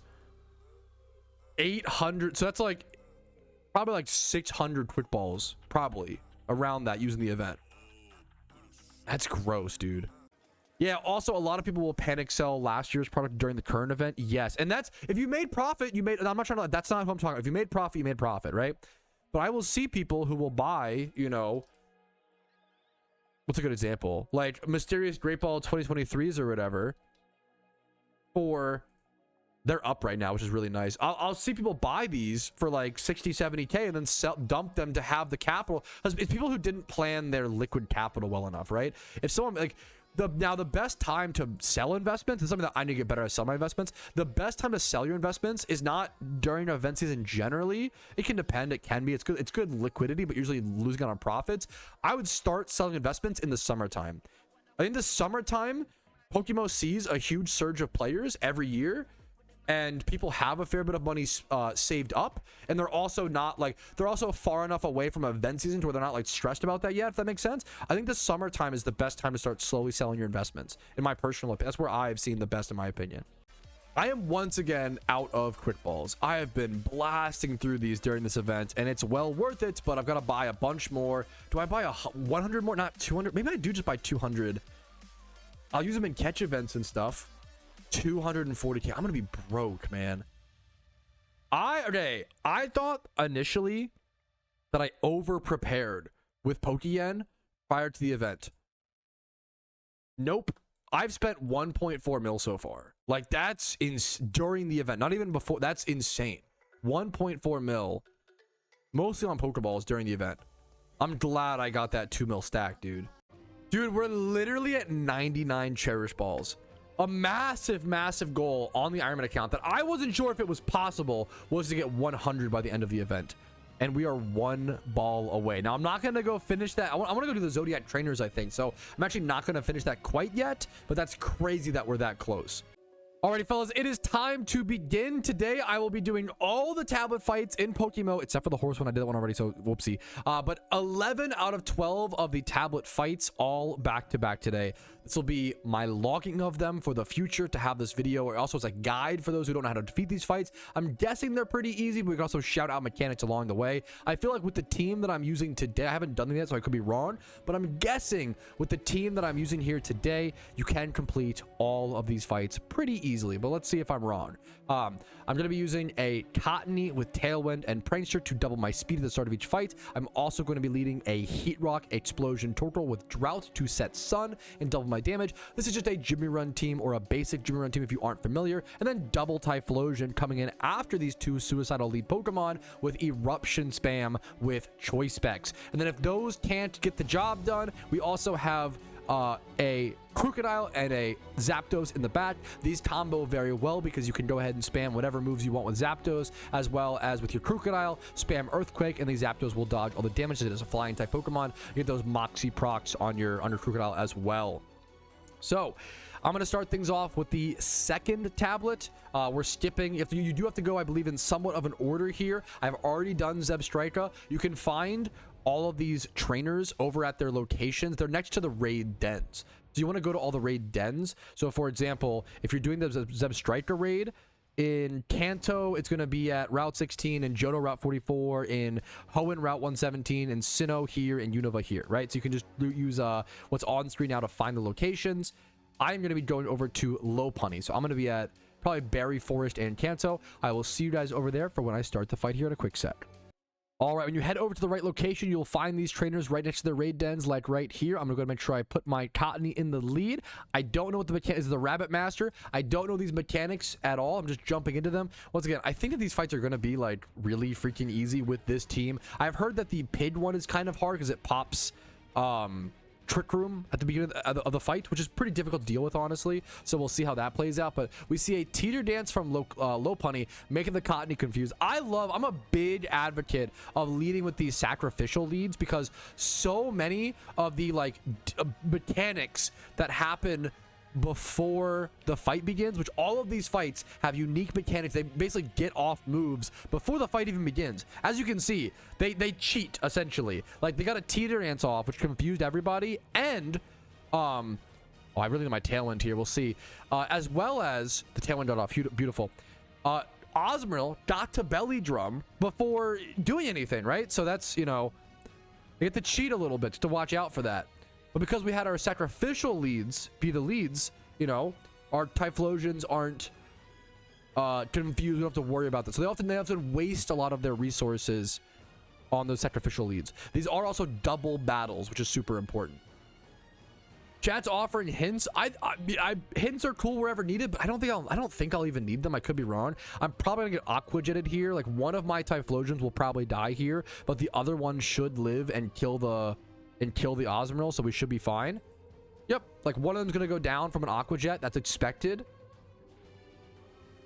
But with that Belly Drum priority gone, we're probably chilling. Yep, this is gonna KO the Osmril. Leave the Lopunny at 1 HP. We'll probably bring in Crocodile here, start getting some Moxie procs. I've heard that Moxie Earthquake spam just sweeps most of them. If you want to weave in an extra sacrificial lead, you probably also could do like a sturdy stealth rock lead here. I didn't even think about that, but it's probably not like breaking focus sash on some of these mons. Probably not a bad idea if you're struggling. But once again, you'll probably be fine if you have any decent level 100 Pokemon. You're probably fine. But I feel like stealth rock for some of the focus sashes and stuff could be nice. It's not as powerful in double battles, but breaking the sashes and the sturdies, there's a fair bit of those, could be relevant. All right, I didn't even need to didn't feel the need to show the whole fight. I basically just eruption spammed and killed pretty much everything. Once again, the only mon that died were my 2 sacrificial leads and then that 1 aqua jetted Typhlosion. Really easy fight. There we go. So we get 4 red envelopes per trainer defeated. And then at the end, I believe, spoiler alert for the final reward, for the spoiler for the vanity reward, you get the festive lion mask. So that will be our final reward for defeating all of these Zodiac masters today. On to the next one, which is Ampharos. All right, next up is Ampharos, which you can find at all of these locations on your screen. It is chronological order, so it's Route 10 in Kanto, Route 45 in Johto, then Hoenn, then Sinnoh, then Unova, if you're looking for the right regions. I know that the graph doesn't show it all the time on stream, but hopefully that helps you find it. I'm going to go ahead and do the one over at Route... I'm at the wrong spot. Gonna do my Ampharos fight over at Route 10 in Kanto, because I definitely know where that is at. 11,000 hours in the game, by the way. We're gonna go ahead and start. Not the... What am I doing? We're gonna fight the trainer who's right over here. The Goat Master. We're gonna fight the Goat, take him on, see what his unique mechanics are. Whimsicott and Ampharos as the leads. Let's see what his little cheating mechanics are here in a quick sec. Switcheroo. Once again, utilizing our sacrificial leads are just gonna eat all of this up. They put a sticky barb and take our Rocky helmet. That's fine. Cotton Guard from Ampharos. We're gonna ignore that with our eruption. Cotton Guard's a very powerful move, giving +3 defense to start the fight, but we're using special attackers mostly, so it's not even gonna affect us. We double our speed, double our damage. This should be one of the easiest eruption sweeps by the what we've seen so far. So far. All right, there was literally 0 comments. I had nothing to add to that fight. I just clicked eruption 3 times. That's it. So that fight's over. Bam, boom, easy peasy. Our next up is the Ugly Raid, which can be found at these locations on screen. I'm at the Route 7-1 in Kanto. Once again, Route 47 in Johto, Route 115 in Hoenn, etc., etc. The trainer is on screen right now. I'm just jumping in, trying to do these as fast as possible. You can like beat these pretty quickly, so why slow things down? I'm gonna speed through. We got Electivire and Lux right now. The lead mechanics. And the most important thing to teach you guys is what the cheat mechanics are. The lead mechanics are probably the most important thing to keep an eye out for. Magnet Rise, so we cannot Earthquake him without for a while. Double Magnet Rise, so you can't EQ. That's a really important tip. You cannot lead and spam EQs through this, but you can do the double eruption strategy, no problem. This will probably just be another 3-click eruption trainer. And there is the Ugly trainer defeated incredibly easily. Once again, I literally just clicked eruption 3 times. Next up is Grumpig. This is supposedly one of the more difficult ones, weirdly, even though it's one of the earlier ones. Grumpig to be found. Go see over at the Mount Ember in Kanto, Ruins of Alpha in Johto, Mount Chimney in Hoenn. I'm gonna go Giant Chasm in Unova. It's kind of a hike to get there, but it's what I'm most familiar with. I am going to be changing my team for this raid, this one raid. I'm going to be getting some sort of bulky Trick Room Pokemon so that I can reverse their Trick Room so that I can still outspeed them and obliterate them appropriately. So I will see you guys over at that spot with the little team change as well. All right, we are over at the Grumpig Raid spot. Here is this trainer. I'm going to be leading with my own Trick Room. Thank you for the Prime Helios. Thank you. I'm going to be leading with my own Trick Room Pokemon to counteract their Trick Room. I'm hoping it's the lead here. We'll have to see. It might not be. I'm using Choice Scarf to make sure I get off the Trick Room. I want this to just get off a Trick Room and then die. That's its whole job, okay? That's the plan. So we're going to jump into this. I am not going to have Tailwind for this fight, but I think since they're all Trick Room Pokemon, I should be faster. It shouldn't matter, but we are going to double our damage. If this Emboar is Flash Fire, that could also be a problem if it gets that ability, but I'm not sure if it does. Let's see. It does not. Okay, that's a good green flag. He gets to substitute off the bat. Okay, that's good, though, that Slowking also goes Trick Room off the bat, so that now I can go Trick Room, reverse their Trick Room, and then just explode here on Torkoal. Yep. Also, Torkoal going... That's funny. Oh, I shouldn't have put Scarf on this. I'm dumb. Because it trick. Whatever. I didn't. That's fine. Oh, can I live? I think I can live. Oh my god. Oh no. Do I not reverse the trick room? That was close, but we got it. Oh my goodness. Whew. Okay, that was scary. That was scary. Do not put Choice Scarf on your Mon the way that I did. Oh my goodness. Okay. This is Levitate. Ooh. I have to break this sub regardless. I think I'd go. But I do something kind of funny here. I use my Lunatone's turn to use an item. Because that, so I'm going to X special. I don't think I really need this, but I'll do it in case. Because I don't want to click Trick Room again, just in case I have to be, like, I'm starved, so I'm locked in the move. So I don't want to use Trick Room again. Then I also don't want to sacrifice Switch out. So something you can do that you can't do in PvP battles, but you can do in PvM, is use an X special to burn the turn, as well as get a little bit more damage on your Typhlosion, just in case we don't one-shot the Slowking. So here comes, and the Emboar has sub up, so that's always going to live. Slowking, it sits down to 1% HP, which I think is Focus Ash, I assume. That's crazy that Slowking is focus. That's a very tanky. Oh no, it's just dead. Okay, beautiful. The Emboar subbed, so we're going to kill the sub. Beautiful. That worked out perfectly. He wasted his attack on the Lunatone. I think the rest of this fight will probably just be Eruption spamming now. So this is one of the most difficult trainer fights in the whole, out of all the 12 fights. And if you counteract their Trick Room, all of a sudden, it's back to being a cakewalk. So we're going to go ahead and spam Eruption. I'll see if there's any like issues. They might go for like an Ice Shard priority here. Nope, we don't even see that. So probably just a swept fight from this point forward. All right, and there is the Drumpig trainer defeated. Counteracting that Trick Room really made everything that much easier. Next up, we're going for the Stoutland Raid, which over on our browser, Stoutland is Waterpath and Kanto, Route 32 in Johto, Route 111. I'm going to go to the Hoenn spot at Route 111. I will see you guys there. All right, time for Zodiac Trainer 6 out of 12, so we're already halfway done. Keep in mind, if you go to the Hoenn location the way that I did, there are actually 2 different raid dens on this route. North of this one is the Rooster Raid Den. I just went to Falibor Town and then went hard to the east. At first, you'll run into the Rooster Den. Then you have to come down south towards the north part of the desert and then ride your bike up this little location, and then you'll run into this trainer. So there are 2 raid dens on this route. We'll probably come back to this location for the Braviary / Rooster one here in a bit. But for now, let's go ahead and do the Dog Master, the Stoutland Raid trainer, essentially. Let's see what their lead is. Arcanine and Stoutland lead. Let's see these unique mechanics. What you guys want to watch out for. Howl, which I think raises both it and Stoutland's attack, if I recall correctly. Yep, attack raise for both of those Pokemon. And then double Howl. So they're going to start the fight with double plus attack. That is totally fine. We're going to Eruption and obliterate them. I feel like this fight will be pretty, as long as the Arcanine is, yep, not Flash Fire, that's perfect. Arcanine being Intimidate there is actually really good for us. So this should be a really, really easy fight. I'll probably see you guys with the red envelopes here in a quick second. I think we'll start earning lucky red envelopes once we get a little bit further into these fights. You do have to watch out for extreme speed from Arcanine, which will take down one of your Typhlosions. I'm still not stressed about it. We should be fine, but normal gem extreme speed from +2 attack Arcanine. That makes sense. All right, this has been the tightest fight so far. We are down to our Zapdos and Crocodile combo, but I'm pretty confident that we should be able to take them from here. So let's see how this plays out. We're about to get a double Moxie boost. Yep, we should be good now. Double Moxie boost on our crew down to last Mon, but we got cooked down to our 2 last Pokemon here. All right, another trainer defeated. That one was a little bit tougher. I know that the last one should be the toughest, so we're keeping an eye out for that. They're going to get a little bit tougher as we go. I don't think it'll be that crazy, but let's just go ahead and see. Now, what is next? Next up, we have, in order, Steelix.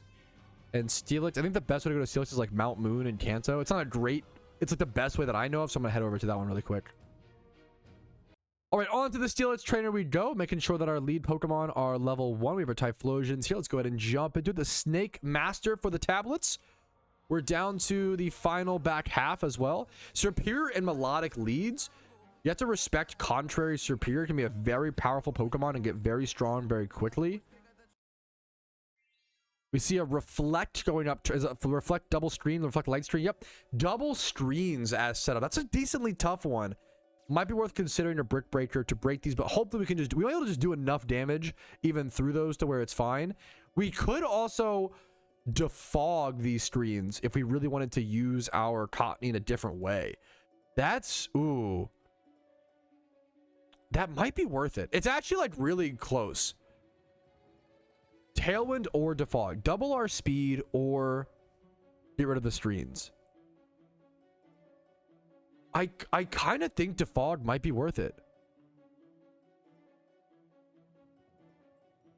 Based on what other snake mon built in speed tiers, I'm gonna go for defog here. This might be a mistake.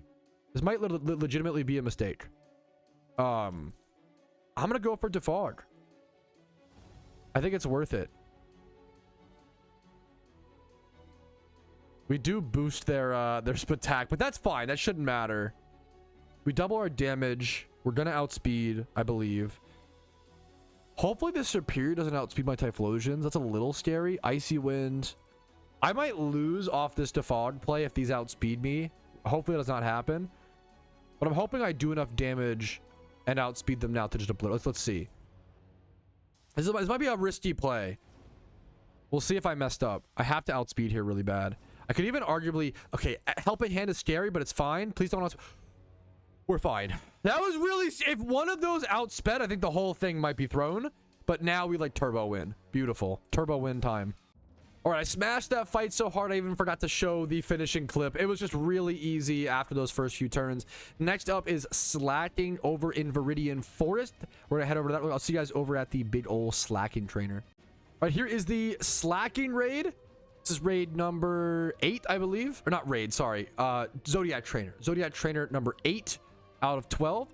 Let's just go ahead and get started. Similar strategies as to all the other ones. Sacrificial leads. Check out the unique mechanics. Abuse the eruption, Typhlosion power. We see Infernape. We do want to watch out for Flash Fire Mons. Thankfully, we haven't seen like any Flash Fire Mons, luckily. We see an agility from Infernape. Tailwind should be able to outspeed that, but that is like a decent problem to consider. Infernape's already quite fast. Spatak on Simisage, I'm not worried about, shockingly. Don't really care about that. Should be fine. It's really important I get my Tailwind off, which thankfully I do with that Prankster ability. And we should be good for setup here. I'll see you guys with the sweep. I might just sweep through it, not even show you guys a clip. It should be a pretty easy fight, I think. All right, the big question here is if my Typhlosions can outspeed the Infernape. And it's going to be like kind of close. This thing's pretty fast. And if they... Okay, never mind. Not even close. No problem. See you guys with the red envelopes. All right, that was one of the easiest ones so far. Just clicked Eruption 3 times. 5 more red envelopes. Next up is going to be Braviary. We already know where that one is at. It's over at Route 111 in Hoenn. But for those who missed it, here are all the locations as well on screen right now. All right, it is Rooster time. No brain, no thinking, just sacrificial lead into Typhlosion Jimmy Run team. Easy peasies. Archeops and Braviary as the 2 lead Pokemon. Let's see what their unique mechanics are. That's the most important thing to give you guys a heads up for. I have been told, but Stealth Rock, that's actually, ooh, interesting. I still need a Tailwind here. I'm going to take some decent chip damage now, bringing in my my Typhlosions, but it should be fine still, hopefully. I still need to Tailwind here, not defog, especially since they Tailwinded. Even though it's tempting to want to defog there, but it's not. Yeah. Magic Bounce Tailwind would have been a great lead here. Good call, good call. Someone was also saying there is a Flash Fire Pokemon coming up with the Excadrill trainer. So keep an eye out for the Flash Fire mod coming up here. Do I want to bring in... I think I do just bring in double Typhlosion here and tank the chip. The chip is going to suck, I'm not going to lie. I don't think it's worth to go Flamethrower instead of Eruption. It's a lot of chip, though. I think Eruption is still better, but it's probably pretty close. I don't have Flash Fire, so I can't get the Lava Plume strat. We're just going to go Eruption here. We still just... it takes 2 attacks. We don't just one-shot them, but we do take care of them.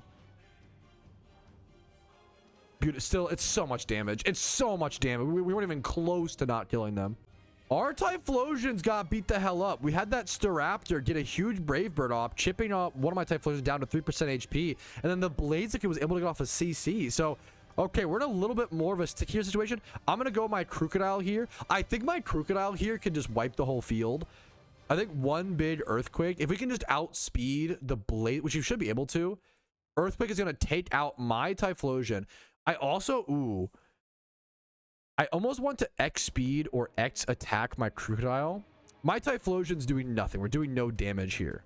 I could also break Focus Sash if we're concerned with that on the Empoleon. I think I just click Eruption here. I arguably could X attack. I'm going to get like 3 attack boosts off of clearing Blaziken, Typhlosion, and then Empoleon, hopefully. Let's see. There it is. Yep, we cleared the whole board. So we just got triple Moxie proc on our Crocodile. That should be GG's for the last mon. And already, there is the final Pokemon defeated for the 9th overall Zodiac trainer. We have 3 more trainers left. Zooming through them pretty quick. Let's see if we get any special rewards here or just red envelopes still. Yup, just red envelopes, but 6 of them, so the amount is slowly going up. I'm pretty sure I had 0 red envelopes before starting this, so we went from 0 to 36 red envelopes so far. Next up is Tauros, which can be found over at Route 11 in Kanto, which is where I'll be going, or Route 39 in Johto, Route 116 in Hoenn, 214 in Sinnoh, or Abundant Shrine in Unova. That's not a bad shout either if you have access to fly and can go to that location. It should be pretty quick to get to. All right, next up is the Tauros trainer, the Ox match. Let's just go ahead and jump into it, see how this fight looks, see the unique mechanics. Let's see what we're working with here. We see Tauros and Miltank as the 2 leads, probably an Intimidate as expected from Tauros, which once again will get wasted on our lead sacrificial Pokemon, which I love so much about them. Tail Whip to lower our defenses, which is totally, we're level 1 Pokemon. We don't care about that. That's fine. And then Growl lowers our attack, right?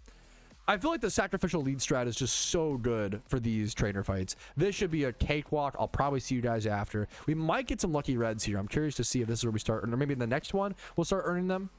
Spoiler alert, we clicked Eruption 3 times and this trainer was defeated. These are really freaking easy. It really just comes down to understanding the location. Once you have the right team, if you have the right team, if you don't have the right team, it's a bit tougher. 6 lucky reds. That's huge.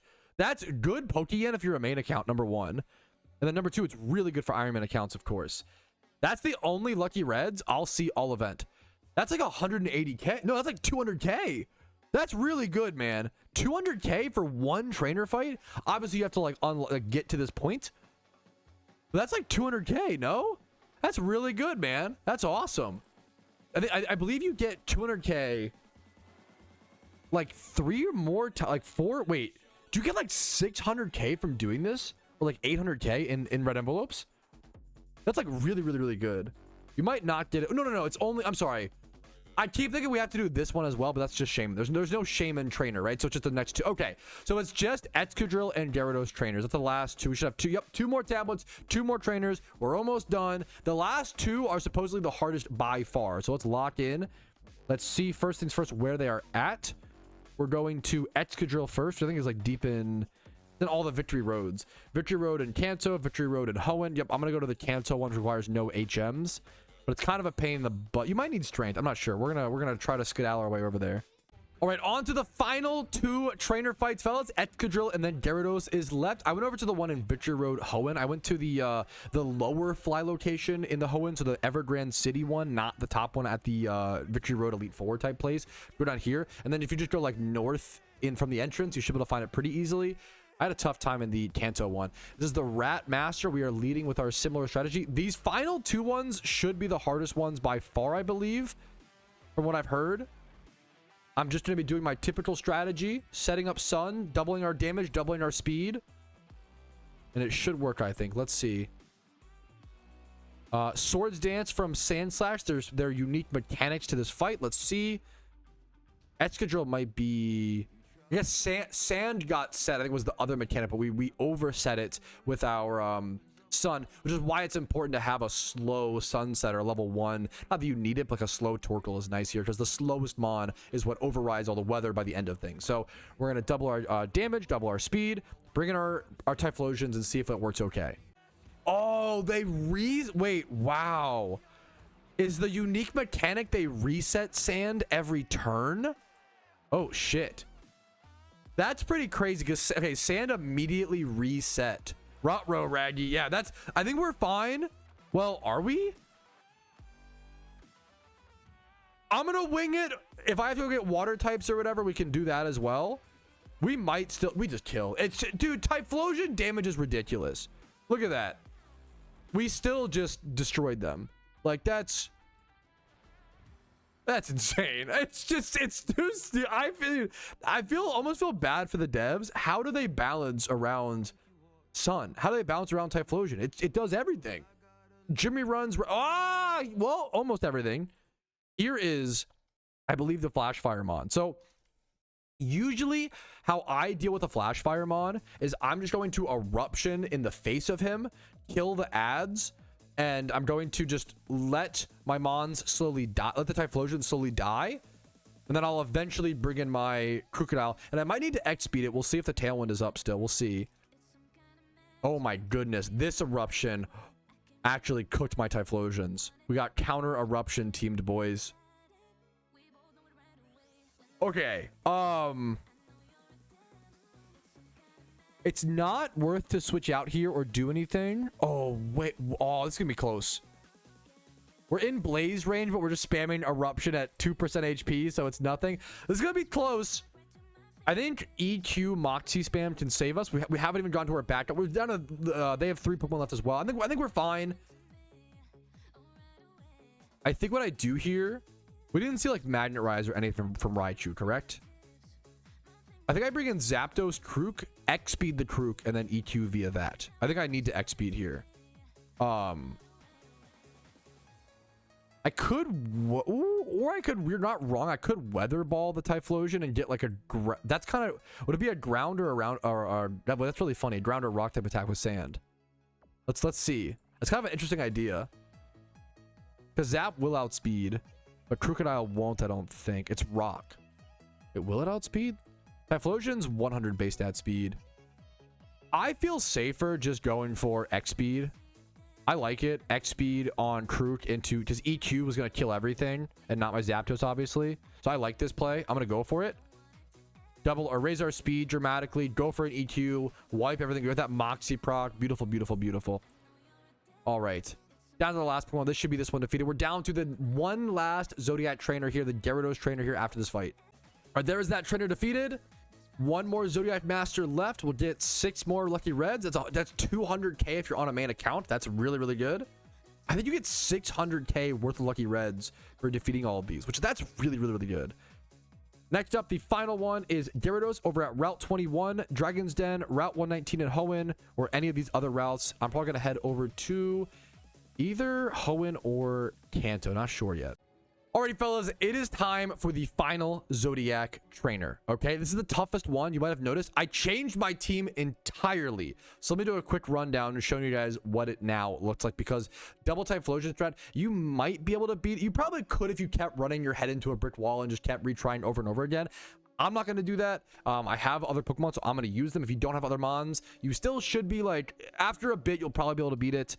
It might just take a few like RNG or crits or whatever, but I'm going to change things up because this should be a pretty difficult fight. So I'm still leading with Tailwind Murkrow, and then I'm combining the Tailwind Murkrow probably with, I haven't even done that yet, probably with Cloyster, I think. This team is going to be a lot of dragon types, a lot of things weak to ice type attacks. So I think I'm going to be rocking the Icicle Spear Cloyster with Choice Scarf. Zapdos is still solid. I think this, I might even want to lead, I'm not sure, Zap. I don't think so. This trainer should set up Perma Rain, which is why I ditched the Typhlosion strat. There should be a ton of rains, or a ton of rain, I believe. So we're avoiding that little weather combo where possible. I've got Choice Specs, Dragon Pulse, Hydreigon, Life Orb, Earthquake, and Crunch and Assurance, Crocodile, Tailwind, Prankster, Rocky Helmet, Murkrow, Zapdos, and Cloyster. We're gonna hope, and then Starmie in the back as well with Starmie with Ice Beam. We're gonna hope that this is enough. If not, we'll have to reattempt. This is my first shot at, so let's just go ahead and I think jump into it. Let's see how it works. Dragon Zodiac. This is the final one. Beating this will give us the Vanity. Dragonite and Salamence are the leads. There'll be a lot of Pokemon that are 4 times weak to ice. If you have Blizzard spamming, I feel like Blizzard spam could be really good here. We see our opponent, the specific mechanics being our opponent also getting up a Tailwind and a Rain Dance. That's fine. We're going to counteract that with our own Tailwind. We do get a minus attack on the lead, so maybe lead with a special attacking Pokemon similar to Starmie or Hydreigon is a bit better on turn 1. I'm going to go Tailwind to counteract their Tailwind, and then Icicle Spear into... What am I afraid of more? Salamence or probably Dragonite. Dragonite could just set up and be a monster. I'm going to clear that first, but I could be wrong. We'll see how it plays out. Icicle Spear is going to obliterate and one-shot Dragonite. If the Salamence kills us in return, that's fine. We do want to switch out or get our... Yeah, he Hurricanes. Hurricane one-shots the Cloyster there. Wow. Okay. Very low Spadef stat. The Murkrow stays in. I don't have a whole lot of value here with it, though, unfortunately, is the main problem. I can go... But I also really don't want to switch. I could use X items on its turn. That's the main benefit there. I could go my Zapdos and spam Hurricane. I want to bring in Crocodile when there's a chance to set up Moxies. I kind of like Starmie. Hydreigon comes in. I like Starmie here into Ice Beam into Salamence. First things first, I'm actually going to X Special Defense my Starmie, trying to let it tank a Hurricane or some other attack from Hydreigon, and then I'm going to go Ice Beam into Salamence. I think that's the play. Chad is spamming a silly new emote. Perfect. I don't one-shot. That's really bad, actually. Okay, that's good. The Murkrow goes down. That's sad. That's tough. TUFF. Not one-shotting there is actually brutal. So now I have to tank 2 attacks. We do tank the Dark Pulse, probably because of that +2 Spadef. If we don't +2 Spadef there, we die for sure. But now we have Tailwind up. I can abuse the fact that we have Tailwind, the fact that I have my Moxie Crocodile. So now I can bring in the Crocodile, go for, it shouldn't really matter, Crunch into Salamence, and then Ice Beam into Hydreigon. We get a free Moxie proc, easy peasy. Ice Beam might not one-shot. It's not even 4 times, so I kind of doubt it. We're not stab. I doubt we one-shot here. Ice Beam does not one-shot. We do 70%-ish damage. If he kills my Crocodile in response, it's kind of unfortunate. I'd rather him go into the Starmie, which he does. That's fine. Take the Starmie out. Let my Crocodile get boosted. The Hydreigon's going to be Levitate, so I can't EQ into it. This is tough. I think I go... Does my Crocodile Crunch even kill the Hydreigon? I don't know if it does. Zap or Hydreigon here. You have to actually use your brain in these fights. We could also draw this like spam Hyper Voice. That's an option. This is a tough fight. This is a tough fight. Someone said maybe it's hidden ability. Maybe I feel like this thing is definitely Levitate. There's no... Yeah, I think this thing is 100% Levitate. Okay. I have to think on this one for a quick sec. Hydreigon. I don't know if it matters too much. I guess that one's locked to Specs. Maybe we go our Leftovers Mon first here. We get kind of rewarded. So I can actually go Thunder now into Gyarados. Outspeed and one-shot Gyarados guaranteed. Another Intimidate. We're losing our attack boost. The problem is I don't know if my Crocodile can kill the Hydreigon. But I think it's my best play still. I think I go Assurance into Hydreigon, Thunder into Gyarados. Thunder's 100% accuracy because Rain's up, of course. I think we're going to use the Hydreigon to sweep with the Specs in the back once we're further into the fight. Our Crocodile goes down, I think, there. That's okay. That's fine. It is 2v3. We're in a losing position just slightly. We have Tailwind for the same turns. Rain is still up. Oh, that Garchomp is going to be brutal. Oh, the Garchomp is really scary. Do I Hyper Voice? Oh, man. Do I Hyper Voice killing the Hydreigon and then put damage like a Weather Ball? I think that's the best play. Hyper Voice into Weather Ball into Garchomp and then hope that I don't get outsped and Stone Edged.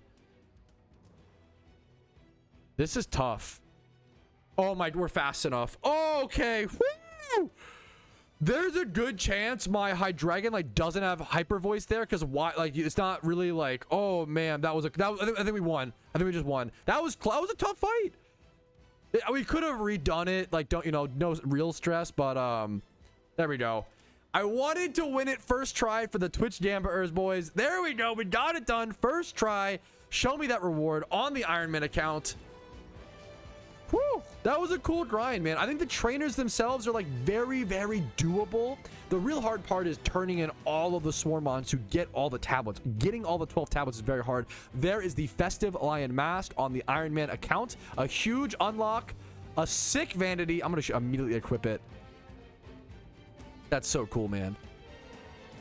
Okay, with the current fit is kind of crazy, but we'll have to refix our drip a little bit. But the Vanity itself is beautiful. And we also got 12 lucky reds along the way, as well as 36 reds. I hope this helped anybody also doing this alongside you guys as like a little mini guide, but it's pretty easy. You want to just have that one team and then maybe have a backup team for this final one. I hope it helped some of you guys out there. Like this video if it was either helpful, entertaining, positive to your day in some way. Subscribe for daily Pokemon videos. I do upload every single day. I also stream usually Monday through Thursday at 12 p.m. ET on Twitch and YouTube.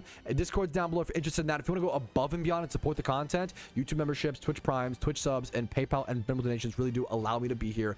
Thank you guys for watching, and good luck on your Lunar New Year event progress. All right, fellas, here we are. One more until the next reward. One more click. Mysterious Cherish Ball. That is Mysterious Cherish Ball number 100. Importantly, that was the goal. So today we achieved 2 out of our 4 remaining goals for the event. We got 100 Mysterious Cherish Balls and all of these Zodiac trainers complete. Tomorrow we'll be taking on the Excadrill and Gyarados Raid, and then potentially the Shaymin Raid if we're also filling up to, which I'll probably want to go ahead and get that knocked out of the way. And then the rest of the event will just be farming more Mysterious Cherish Balls, or potentially going for PvP Vanity rewards if there are any ones that are worth going for. I have no interest. We already have one of these. I'm not worried about it. Oh, you know what? I also have these red envelopes now. I'm going to save these for tomorrow as a reward for beating Shaymin. Okay? So I will see you guys then. But for now, peace, Reno.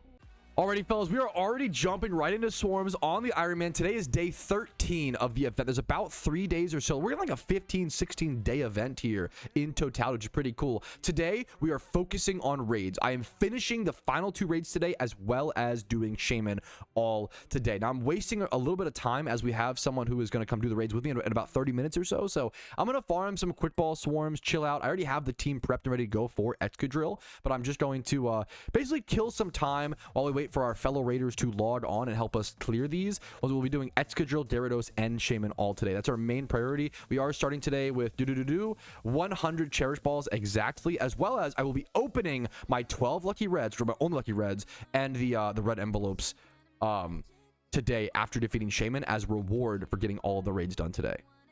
All right, guys, today we are taking on the 11th out of 12 raids on the Ironman account in Pokemon. This will also operate as sort of a quasi-guide for the raid. It should be decently easy. From what I've heard, the Excadrill raid is much easier than previous years, but the Gyarados raid might be a little bit difficult. So here is the main stats, or the main things to factor in with this raid. We have all the raid den locations, including the Hoenn Victory Road one, Unova Twist Mountain, Kanto Victory Road, Johto Victory Road. All those other locations do require HMs, so they're less advised, but you can do them. The strategy is right there listed below by Raph, so shout out to all the PokeMMO Raid Den Discord helpers. Raph showed this.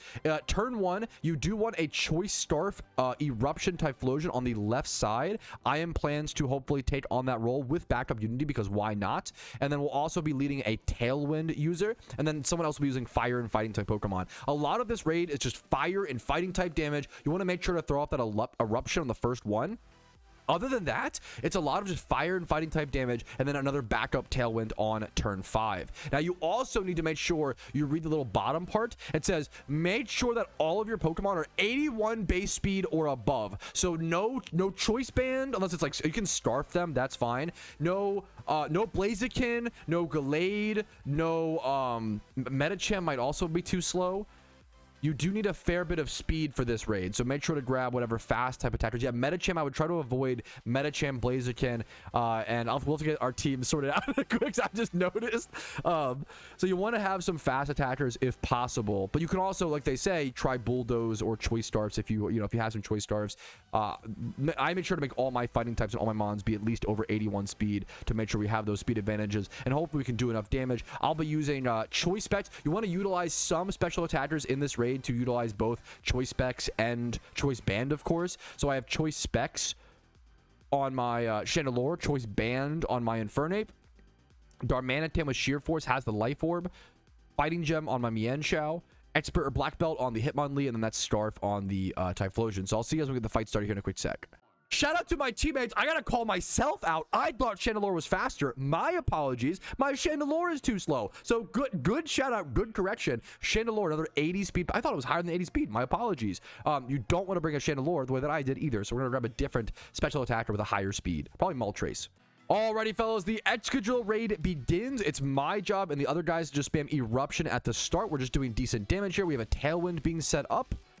It's going to be just making sure the Excadrill ad that is Excadrill is the scariest thing. We want this Excadrill ad, not the Excadrill boss, but the Excadrill ad defeated. If that ad lives, it's a big problem. That thing is very, very scary. So that's why we want to use Eruption here to make sure we kill that ad. Because that's why it's the scary part. Okay, so here we go. Doing 6% damage, 6% with your Eruption. Really nice damage from Unity. Beautiful, beautiful, beautiful. Make sure to kill other ad as well. Huge fire gem damage there. Beautiful, beautiful, beautiful. So there's our turn one. We set up Tailwind. We got a fair bit of damage off, and we killed the problematic ad. Now, if the Excadrill ad comes back in, we could switch in our backup Typhlosion. Otherwise, you want to save this Typhlosion for the last Pokemon, so you don't kill a non-Excadrill ad and then respawn the Excadrill, if that makes sense. The main thing you want to work around in this raid is the Excadrill ad. There is also permanent sand, but it should be easily ignored and just doing tons of damage for the most part. So I'm going to go ahead and I think just go any fighting and fire type damage. Yeah, make sure your Typhlosions are Scarfed if possible. Good call from chat. You should only need one or two. Once again, we don't need to. You also don't need to hyper plan everything out. Whatever, like, you just need the raid to be defeated. Does not need to be perfect. You can beat the raids with a fair bit of mistakes. You know, I think something I always try to encourage. You don't need to play perfectly. You just need to play well enough to beat the raid. That's it. You know, don't overthink it. Don't, you know. Trial and error is also fantastic. I'm a big fan of recommending. I'm going to go for like close combat here. I could high jump kick. It's not worth the 10% chance to miss. Just going to go for CC. Get that guaranteed damage. We'll probably do max cap, if not close to max cap with the CC. Overheat from our Infernape doing 6%. It is a steel type Pokemon, so we still do super effective damage with our fire type Pokemon. And when we can't set up Sun over the sand, that's important to keep in mind. There is one of his specific mechanics, Metal Shards, which is similar to like Stealth Rocks. Close combat from the Mienshao does 6% and then Blast Burn from Charizard doing 5.9%. And then my Hitmonlee is last. Let's see what damage we can do with our Iron Man Hitmonlee. Adamant Nature, 29. Swords Dance comes out. I should be fast enough. You do want all your mons to be over 81 speed. Okay, I was doing a little stare. My Hitmonlee did 5.9%, which is basically max cap damage. Beautiful. So we're heading into turn 3. He's already down to 60% HP. All right, turn 3 should just be more damage. Overheat, Sacred Swords, fighting type attacks, fire type. I don't even know if I need to show you guys every little clip. It's just going to be a lot of damage from this point forward until turn 5 we set up the backup Tailwind. This is a good question, and it's maybe the one stipulation I give for the Iron Man account because I don't want to put my teammates at a disadvantage. Someone said, would it be against the rules of your Iron Man account if your raid team members used a Shiny Charm for Shaymin?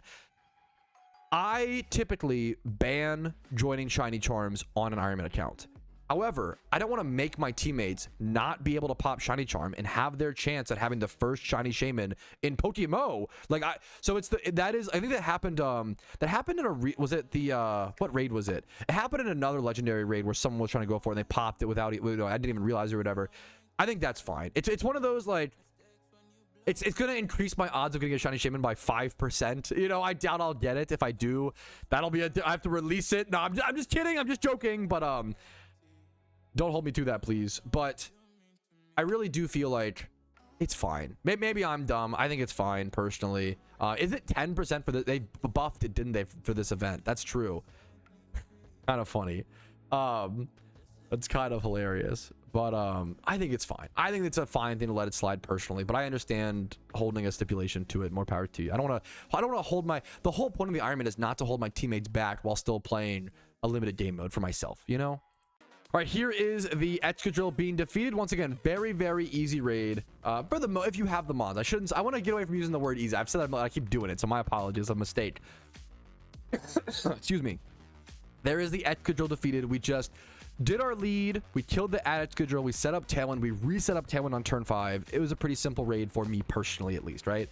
Good luck to you guys on all your Excadrill raids. Hopefully you can get it done. Make sure to not solo queue if possible. You probably can solo queue this one, honestly, if you need to. And I hope this guide was somewhat helpful to somebody out there. Like it if it was, and subscribe for daily PokeMMO videos. I'll see you guys later. For now, peace, Reno. All right, here is our Excadrill catch on the Iron Man, which I have to remind you guys, this is probably the single most important catch of the entire Lunar New Year event. Not kidding. Not being like more important than Shaymin. The Moxie Gyarados is cool, but more important than that, more important than the plus Ampharos. This Excadrill catch is literally the most important catch of the entire event, being dead serious, not over dramatic. Mold Breaker Excadrill is that powerful. Not only is it that powerful, it's also the most important Pokemon that I need for PvP and for what's it called, for my specific rain team, my rain dance team. So this is it, boys. This is like, this really matters. I'm gonna put in a luxury ball. Okay, drum roll please. Get some good. Can we catch it on a beat drop? What do we think, chat? Okay, beat drop commenced. Better RNG. Come on, show me adamant, show me jolly, adamant nature, even lonely or naughty I'll take. Nature is the first thing. No, what? It's modest and male. Okay, that's okay. Modest and male is worst case scenario, but don't worry guys, they're not gonna give me a 31 special attack surely, right chat? No! What? Okay, but what the fuck? Why, dude? I mean, it's fine. It's fine. Whatever. We'll fix it. Double attack stats? 31 attack in it. What the fuck are we doing? Dude, okay. You know what? My Iron Man has been so lucky over the special attack Excadrill. Yo! Spatak Excadrill unlocked, guys. Huge. 15 speed. Like, it's not... It's not awful, but like, I don't know, it's not good. It's okay, we'll fix it.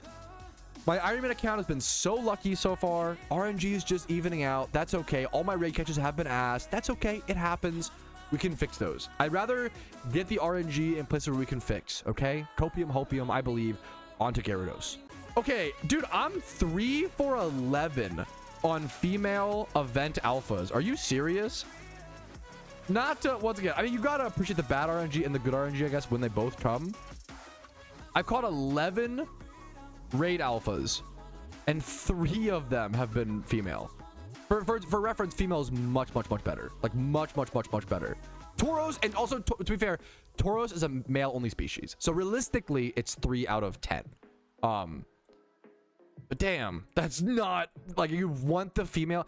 The difference is so massive. So for reference, with a male, I have to either, most of these are limited, like I can't get another alpha Excadrill. I have to breed this with alpha dittos, right? That's an insane resource to consume, right? On the Iron Man account. With females, I can breed these with male alphas of the same age group. I can breed Lopunny with any field male alpha. That's so much easier and so good versus having to use dittos for everything else is really tough on the first breed. It is only if you want to keep it alpha. That's true. I really like to keep, like, for on an Iron Man account, I think keeping event alphas, alpha is really beautiful and important and shows like you got them during the event and shows that flex. I think it's the whole point, in my opinion. Not there's a list.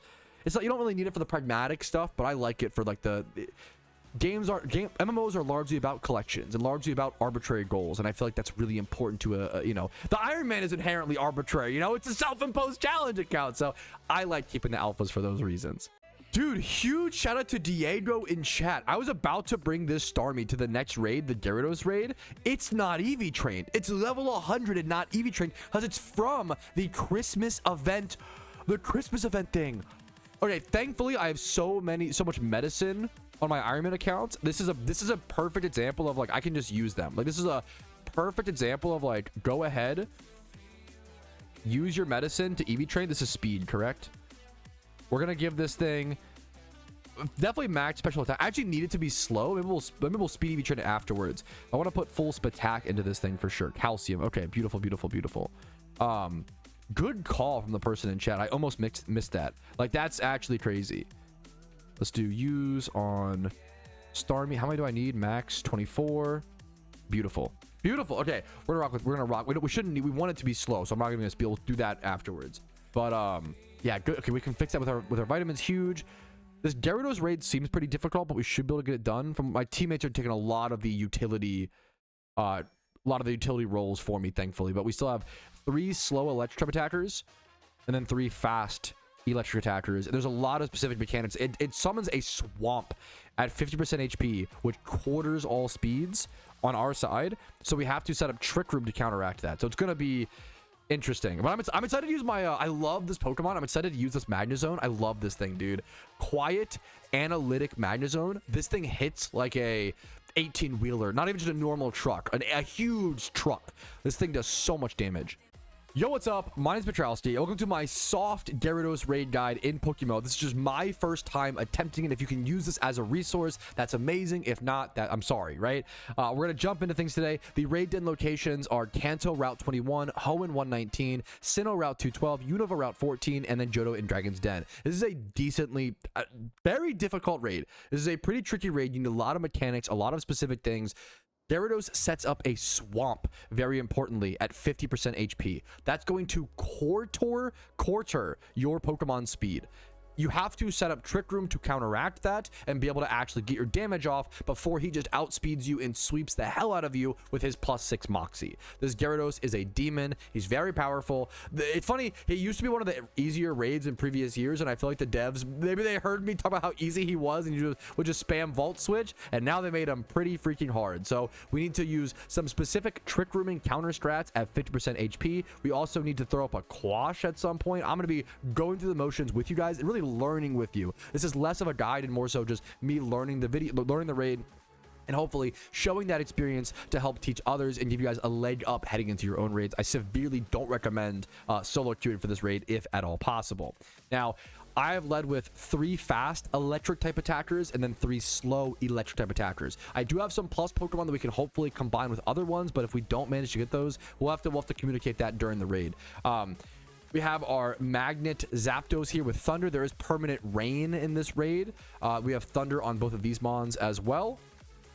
We also have a quiet analytic Thunder Magnezone. This thing will hit so incredibly hard as one of our slow Thunderers. We also have Choice Specs and Volt Switch and Discharge. I'll have to ask my teammates which is better to use here, Volt Switch or Discharge, depending on which ads are worth trying to clear versus not. Rotom Wash as my slow option with Choice Specs. It does not have the same, it's not even, this Rotom, we might need to do this multiple times. This Rotom Wash might not be good enough. Not being offensive here is going to be tough for raids. I'm going to try it, I think, but that might be a problem. And then we've got Starmie here in the back with Wise Glasses, Thunderbolt, and Rash. This is going to be a tough raid. Probably the toughest raid so far of the event for me personally, but we're going to see how it plays out. Yeah, a good point from Rick Riley in chat. Gyarados is 4 times weak to electric, so I'm hoping that carries a fair bit of our damage. Like, it's mainly, the main problem with him is that he just hits so hard and is very fast, and like, he'll kill you before you can hit him. So as long as we get our utility done correctly, we should be able to get off enough damage ideally. All right, here we are jumping into the Gyarados raid, fellas. We'll get a very, very difficult raid. I have the easiest job of everyone. I am mostly just here to spam damage. My teammates are really coordinating and taking care of a lot of the difficult utility stuff. So I'm going to commentate everything that they do. What they do is much more important than what I do in this fight. I'll mostly just be spamming Thunder and then making sure to bring in my 3 fast attackers in the first start of the fight and then my 3 slow attackers in the second half. So it looks like turn 1 is just damage. We're leading with Head Smash early because if it misses, we can just FF and reset. Not a big deal, right? It's better to miss that early versus find out we miss it later on and miss that damage and that becoming a whole problem. So We're going to go ahead and go for an attack. This was a problem that was mentioned, was that the Garchomp ad is so powerful. He'll basically take out one Pokemon of yours. Yeah, that was worse than I expected. Unity tried to warn us. He just Aqua-tailed and took out an Archeops before it could even get an attack off. Yeah, no, Unity tried to warn us. We might need to reset off that, but we're going to see. You need every bit of damage you can against this Gyarados Raid. It's a tough fight. End of what? Wait, did we also miss a let's see. We missed our Archeops that lived, missed Head Smash, and then our other one got taken out. This feels like a reset. I'd rather just, I don't want to waste an Electro Gem if possible. I would, yes please. So we're gonna reset. I'll see you guys in 1 sec. All right, here is attempt number 2 on the Gyarados Raid. I think this time, so we're leading our own Choice Scarf Garchomp to go ahead and outspeed and KO the other Garchomps. He does not take out our other Pokemon before, so we should be good this time. We still have to hit our Head Smashes. If we miss our Head Smashes, we'll just reset. Let's see what happens.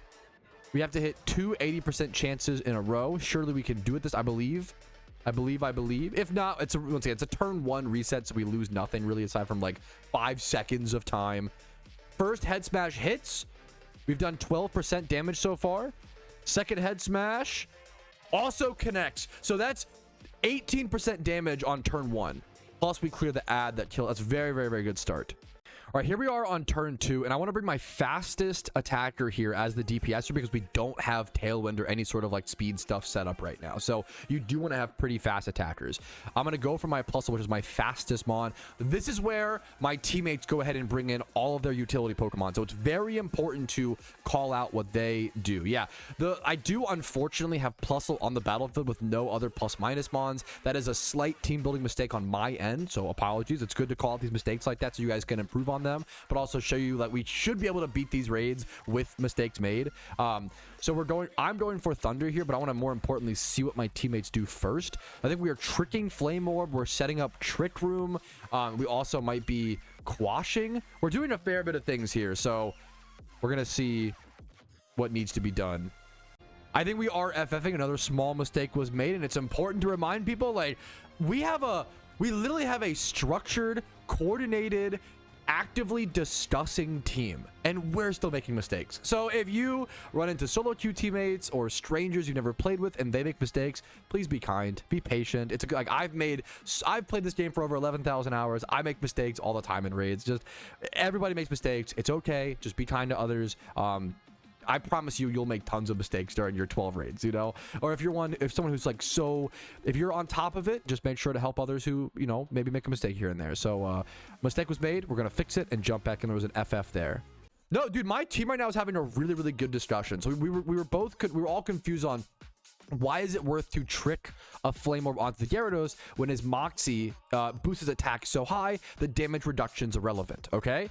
But the benefit of it is that you don't want the Gyarados to get paralyzed, because if it gets paralyzed, it'll lower its speed, and then that will make it potentially slower than some of your other Pokemon during the Trick Room. So you don't care about the damage reduction from the Flame Orb burn is relevant. You're trying to just prevent it from being paralyzed, which will most likely happen when all of us are spamming Thunders at a 30% chance of paralyze. We're having a really good discussion. This is a great example of like my team is communicating very, very well. Backup Unity, Alpha Darkrai, Dr. Doom. This has been a great example of like a good discussion, trying to work through, and I'm learning a lot about this raid because of it. Wait, we just had a revolution. Wait, dude, this raid is very complex. Guys, the Gyarados holds Covert Mantle. It can't get paralyzed from the Thunders. This is a terrible raid guide, but an amazing example of like, okay. An amazing example of like, there's so many deep mechanics to these raids, man, that we just ignore or brush over sometimes.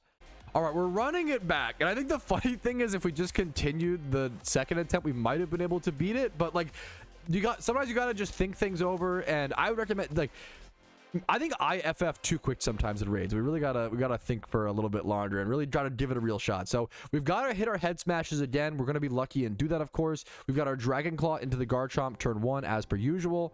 We've got 100% accuracy on our Thunder. Thunder hits, of course, doing 6%. Now we got to just cross our fingers and hit these Head Smashes. It's okay if we have to reset. Beautiful. The first Head Smash hit. Second one, 80% chance. Let's see. Beautiful. Okay, we hit both head smashes again. We're gonna try quash strats this time on turn 2. Okay, we're on turn 2. I'm not feeling super confident about this. We're still gonna try. We're gonna see what happens. We're going for Fate Tears Sidewave. I think we should be saving our utility mons for turn 3 or 4 to set up the trick room. But I don't know. I have the easy job here, so we're all just learning. I don't really know for sure. I just click Thunder, try to do max damage. I think we're getting some chip here, setting up Fate Tears. This is a complicated raid. Thunder goes burr. Thunder goes burr until it doesn't. I think you're setting your utility mons in on this turn so they don't get roared into the KO. I think that's the, yeah. So the other problem is a lot of problems. The other problem is, won't they just get killed by the Moxie +4 Gyarados anyway? Yeah, we might just need to like risk the RNG. But we'll have to see. So I think it just killed us all before we got all of our, yeah, it just wiped us before we got our utility moves off. That's tough. It's just tough. We're going for another attempt. I think we might just switch to taking the Gamba on the roar. We're on turn 2. If you do a bunch of Thunders on turn 2, he will roar you. We were trying to get around that, but I think we might end up just hoping he doesn't roar us into a utility mon, and if he does, we just reset. That's an easier way to just like crank out the runs and get a consistent kill going. All right, this is the winning Gyarados attempt for sure. This is the most attempts I've done for a raid this event by far. All right, guys, this is it for sure, okay? I believe. This is our last time doing Gyarados Giga Chad, 100% true and real. I just do my same thing of clicking Thunder. Watch us miss our head smashes now. That would be kind of poetic, honestly. Kind of beautiful. We take care of that Garchomp first things first. Then next up, we get our Thunder off. We have to make sure we hit our head smashes. Get that 18% damage off the bat. Head smash number 1. We hit it. These Archeops are doing a damn good job hitting these 80. We should miss this one. We deserve to miss this one. But we don't get what we deserve. We still hit. Oh my, okay, we've hit like 6 head smashes in a row. 2. Oh, that's actually crazy. Okay, we take those W's, boys. All right, turn 2 is very specific. We're trying to get it down to 75%. So as long as me and the Zapdos can do enough damage to hit it below 75%, we can bring in 2 utility Pokemon, trigger the roar, and then those get sent out to safety. The only thing that matters here is we don't want our Zapdos to get roared into their utility Pokemon, which I believe is the Bronzong. So this is actually perfect. This is actually, my teammates played this absolutely perfectly. There is the roar that triggers at 75% HP. We just don't want to see... We really don't want to see Zapdos go into Bronzong. It's a 1 in 4 chance. It'd be pretty bad luck, but it is what it is. We did it. We Cinema boys, we did it. We should be in a decent spot here. We'll have to see how it plays out. One of our raid experts in chat said, all right, now the raid is won pretty much. Okay, so we're gonna, this should be, that's the hard part, is mostly turn 2. Turn 1's honestly kind of easy. Turn 2 is just a lot of RNG and a lot of specific things. The Gyarados is so strong at this point. Plus, he's gonna kill everything, you know. +6 attack is crazy. And I think after this, we still bring in our fast damage after this, and then we'll set... I'll have to converse with my team. I don't know if we're setting Trick Room on turn 3 or turn 4. Well, this would be turn 3. So probably turn 4, I believe. Yes, I think this next turn, I think turn 3 is more damage. And then I think turn 4, once he's close to that 50% HP, is Quash and a Trick Room. Quash makes the Gyarados go last, so it allows the Trick Room to get off without being killed. I think that's the 1-2 punch combo. I had to learn it, you know, but that's the strat. So we want to go our fast attackers still. We're going to line up our plus and minus Pokemon. Perfect, perfect, perfect. Get our fast attackers out of the way. Just do tons of damage here. This will be a pretty boring turn. I'll just be throwing off... We'll all throw off Thunders and damage. I'll see you guys on turn 4, which will be the next big swing. All right, now moving into turn 4, he's at 46% HP. The Swamp is summoned, so things are going to be slow. I think, unfortunately, I still have to bring in my Minun here. There's not really a better... Well, ooh, maybe no. I think it's still better here. Yeah, okay. But what we're doing is... I don't have a great option, unfortunately, there. What we're doing is we're quashing the Gyarados with Sableye to make it go last, which will allow us to get up our Trick Room guaranteed. I don't know if I'll get off my damage. Well, no, if it's moving last, we'll have to see. Gyarados' move postpone. The add Gyarados put a waterfall into Sableye. That's fine. Declaw into the... Wow, the Dragonite outspeeding is brutal. It gets paralyzed, which is kind of nice. The ad got paralyzed. Huge static. My Mine and Thunder got off. Thankfully, that Pikachu sacrificed itself so I could get my damage off, which is, you know, 6% damage there. There's the Trick Room, so we were able to successfully... We missed out on 6% damage, but I don't know if it was... That's fine. I don't know if there's a better way to play around that. I think it's just, it is what it is. We got our Trick Room off. We got our Quash off to let the Trick Room get off. That's what's it's there to get it off. All right, we're looking good, boys. We're looking good. Now we have a lot of damage to do left. Is the 40% is a lot of HP. And I think on turn 5 we need to heal block. Turn 5 we have to heal block because it goes for a rest, I believe, which is insane. Which is crazy, and that would heal it tremendously, obviously. So you want to go for heal block here, importantly on turn 5. All right, here come more electric type attacks from a lot of us. I'm gonna throw up... Ooh, I actually don't know if Volt Switch or Discharge is better here. Discharge, I think Discharge is fine. It doesn't hit. Wait, Volt Switch might be... Ooh. I'm gonna go Discharge, I think, because I don't want to... I don't have Thunder, unfortunately. Hopefully I still do max damage. Let's see. My Discharge did 5%. We'll see if it ends up mattering. I didn't quite do 6, unfortunately. We had our Lapras do 4.6. Voltage is stronger, but then I sacrifice my Magnezone. And I don't... my Magnezone will for sure do 6. So I don't know... Voltage is stronger as it is a single target, right? Which is what matters there. Whereas the Discharge being split amongst 2 Pokemon is what lowers his damage.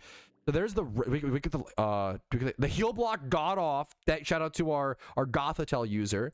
Really important to get that heal block off there on turn 5. The heal block got off.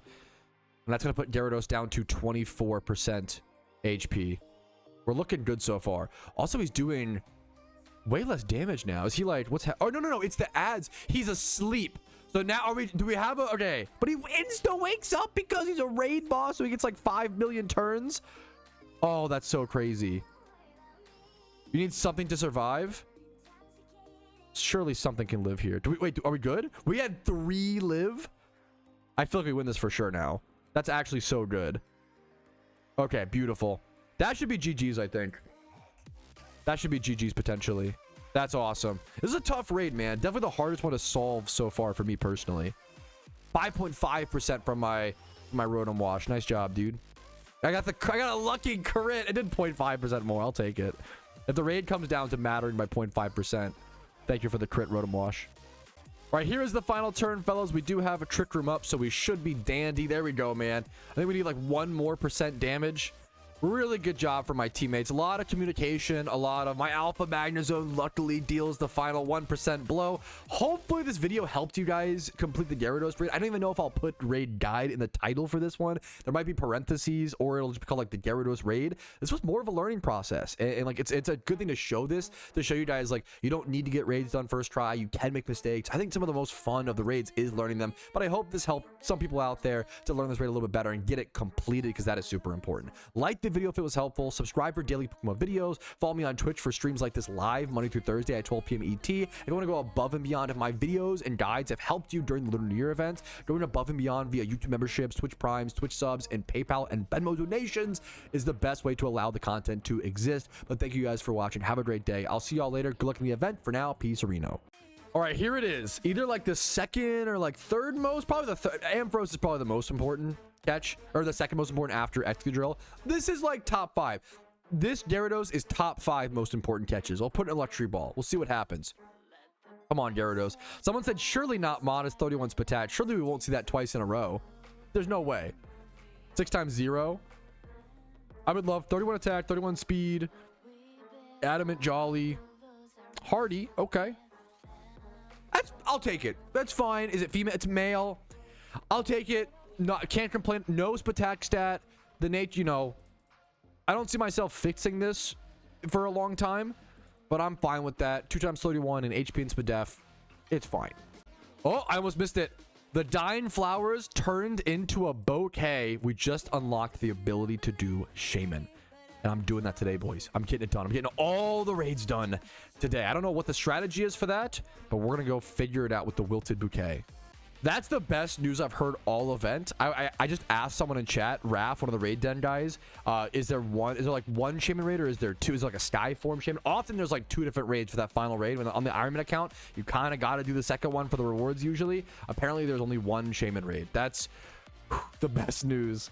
Alrighty, fellas, welcome to my Shaymin Raid guide, as well as my first time ever defeating Shaymin on my Ironman account within PokeMMO. Now, the Shaymin Raid is unlocked, and you can teleport to it once you defeat the 12 other raids in the event. And the strategy is decently complicated and like requires some specific things, but is honestly, in my opinion, it seems to be easier than Gyarados. Maybe I'll eat those words, but we'll go ahead and see here in a quick second when I first attempt it, okay? So, you have 4 players here, of course. You have players 1, 2, 3, and 4. P1, P2, P3, P4. And I'm assuming the angling of them might matter. We have Sun lead. That's going to be our Ninetales with Drought, of course, on a teammate. We have Mist. Mist is the very important unique thing here. You have to lead with some sort of Articuno or fast ice type mon, or whatever, I guess whatever fast mon with Mist, and that's going to prevent lowering of stats for 5 turns, because the Shaymin, I believe, will bring up a Swamp and try to reduce your speed, from what I understand. Now, you do need also a Pokemon in the back. Your 6th Pokemon slot needs to be a ground and grass type attacker, specifically with Levitate or Heavy Duty Boots or Air Balloon, like the little help guide from the Raid Den Discord says on the screen right now, to avoid that speed reduction. You do also need all of your Pokemon to be level 100 for this raid, if I recall correctly. So I'm gonna go ahead and throw some XP candies into my Flygon right quick, so I don't make myself look like a fool. Beautiful. There we go. Level 100 complete. Other than that, you want to just follow the damage dealings on screen. Do you only level 80? Okay, that's fine. Already made a mistake. Typical Patrouski Ironman fashion. You only need level 80. Don't do what I did, and don't waste XP candies. Poggers, perfect. All right. So we're going with Sun lead. The first turn is mostly utility, with Sun, with Drought, Ninetales, Mist, Tailwind, and then a Fire type attacker. Turn 2 is Heal Block, your second utility Pokemon. Heal Block into EP is Earth Power, Drill Run, or Bullet Seed. You can also bring, I believe, Minun. If you have plus minus electric type attackers, you can also do plus minus Thunderbolts on turn 2 if your team coordinates that. We're not going to do that, but you can do that as an option. Yeah, off to a good start. I'm a big fan of doing raid guides that show all the mistakes and all the funny little quirks, because it lets people know like it's very possible by any kind of player, you know. Turn 3 is all fire type attacks. Turn 4 is ground grass type attacks. And then turn 5, you need to reset up Tailwind and go for fire/ice. I'm rocking with Cloyster. Cloyster is a very, very powerful attacker. Choice Band Cloyster, really good usage of your one Choice Band item as well. And then turn 6, we already talked about. You do need to Levitate. Once again, Levitate, Air Balloon, or Heavy Duty Boots, ground grass attacker. All right, but whenever you're ready and you have your team, go ahead and go into your bag, go over to your bouquet and use it. And that is going to teleport you over to the Flower Paradise within PokeMMO. One of the coolest locations. Go ahead and soak it in. I love this long walk. It's literally a long walk up to the Shaymin Raid, which I think always looks beautiful and fantastic. Dude, this is... Let's just take it. Dude, this is also... It's an experience. This is my first time ever doing this on the Ironman account. If this is your first time ever doing this on any type of account, I recommend taking the long walk. Take the slow way. And just appreciate the fact that you've done all 12 raids to make it to this point. You've put in the work. You've prepared the Pokemon. You've grinded the items. You've grinded the Pokeyen. Look how long this is. Oh my goodness. You can even slow bike it or fast bike it. It's even longer than Wait. This is even longer than I remembered. Oh my, there we go. Oh my goodness. Okay, there we go. We made it, boys. The one Shaymin Raid this year. I think it's finally time to start. Whenever you guys are ready. Shout out to my teammates. Now, I'm going to shout out my weakest link. My weakest link on this fight is going to be my Crocodile, which is why I put a ground gem on it, okay? We are spamming Earthquake. Earthquake is not ideal in these raids, because you don't want to be doing... When you do an AoE move, it spreads your damage versus a single target. So generally, Earth Power or Bullet Seed is ideal there, but I didn't really have a Pokemon. I could refit my entire... I had to ability pill and like TM and change my Breloom, and I'll do that if I need to, but we should hopefully be okay. I am just leading with Tailwind. I'm P3, so we're going for Tailwind first turn. We've got Blast Burn and Overheat from our Ninetales coming out. Huge. We have Mist here. We have our Sunset. Beautiful. Perfect. We mostly just need to get as much damage here as possible. And then also get our Mist off from our Articuno. That's a good turn 1. Let's see how it goes. Blast Burn from Charizard doing 6%. Massive, massive, massive, huge damage. Beautiful. What do you get at the end of the raid? You get the opportunity to catch your own Shaymin. There is the Mist from Articuno. No one has gotten a shiny Shaymin yet. We're still looking for the first Shaymin ever in the first shiny Shaymin ever in the history of PokeMMO. We'll see if it happens today. Speaking of, if anybody wanted to, we didn't pop shiny charms. So if anybody wants to, we can go ahead and FF and try again if you really want to. I respect that. The first Shaymin, yeah, shiny Shaymin. Okay, turn 1's basically over. We did our attacks. We threw off the Mist. We're just waiting for everything to die at this point. The Articuno might live, which is kind of interesting. I don't know if that's a good or a bad thing. I'll have to see what my team... I actually have no idea. So I'm just going straight up into my Earthquaker here. My second attacker.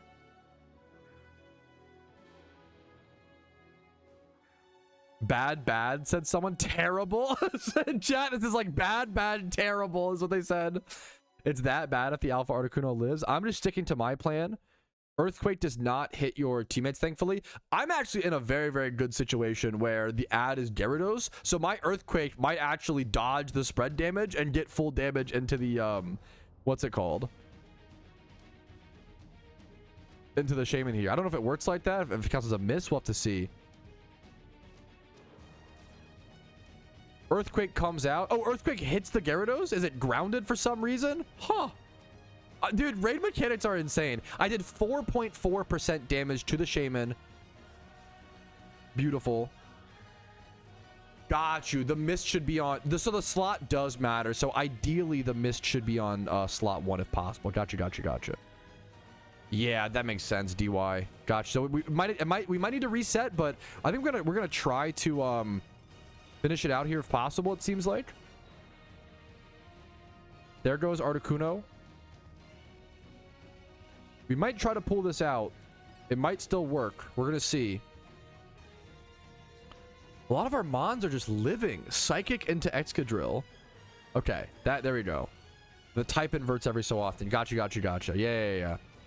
So that kills Mon. It's going to be super effective because it type invert. Yep. Okay. Yeah. You can see on the chart, on that right side column, not when it's this small, you can't see it.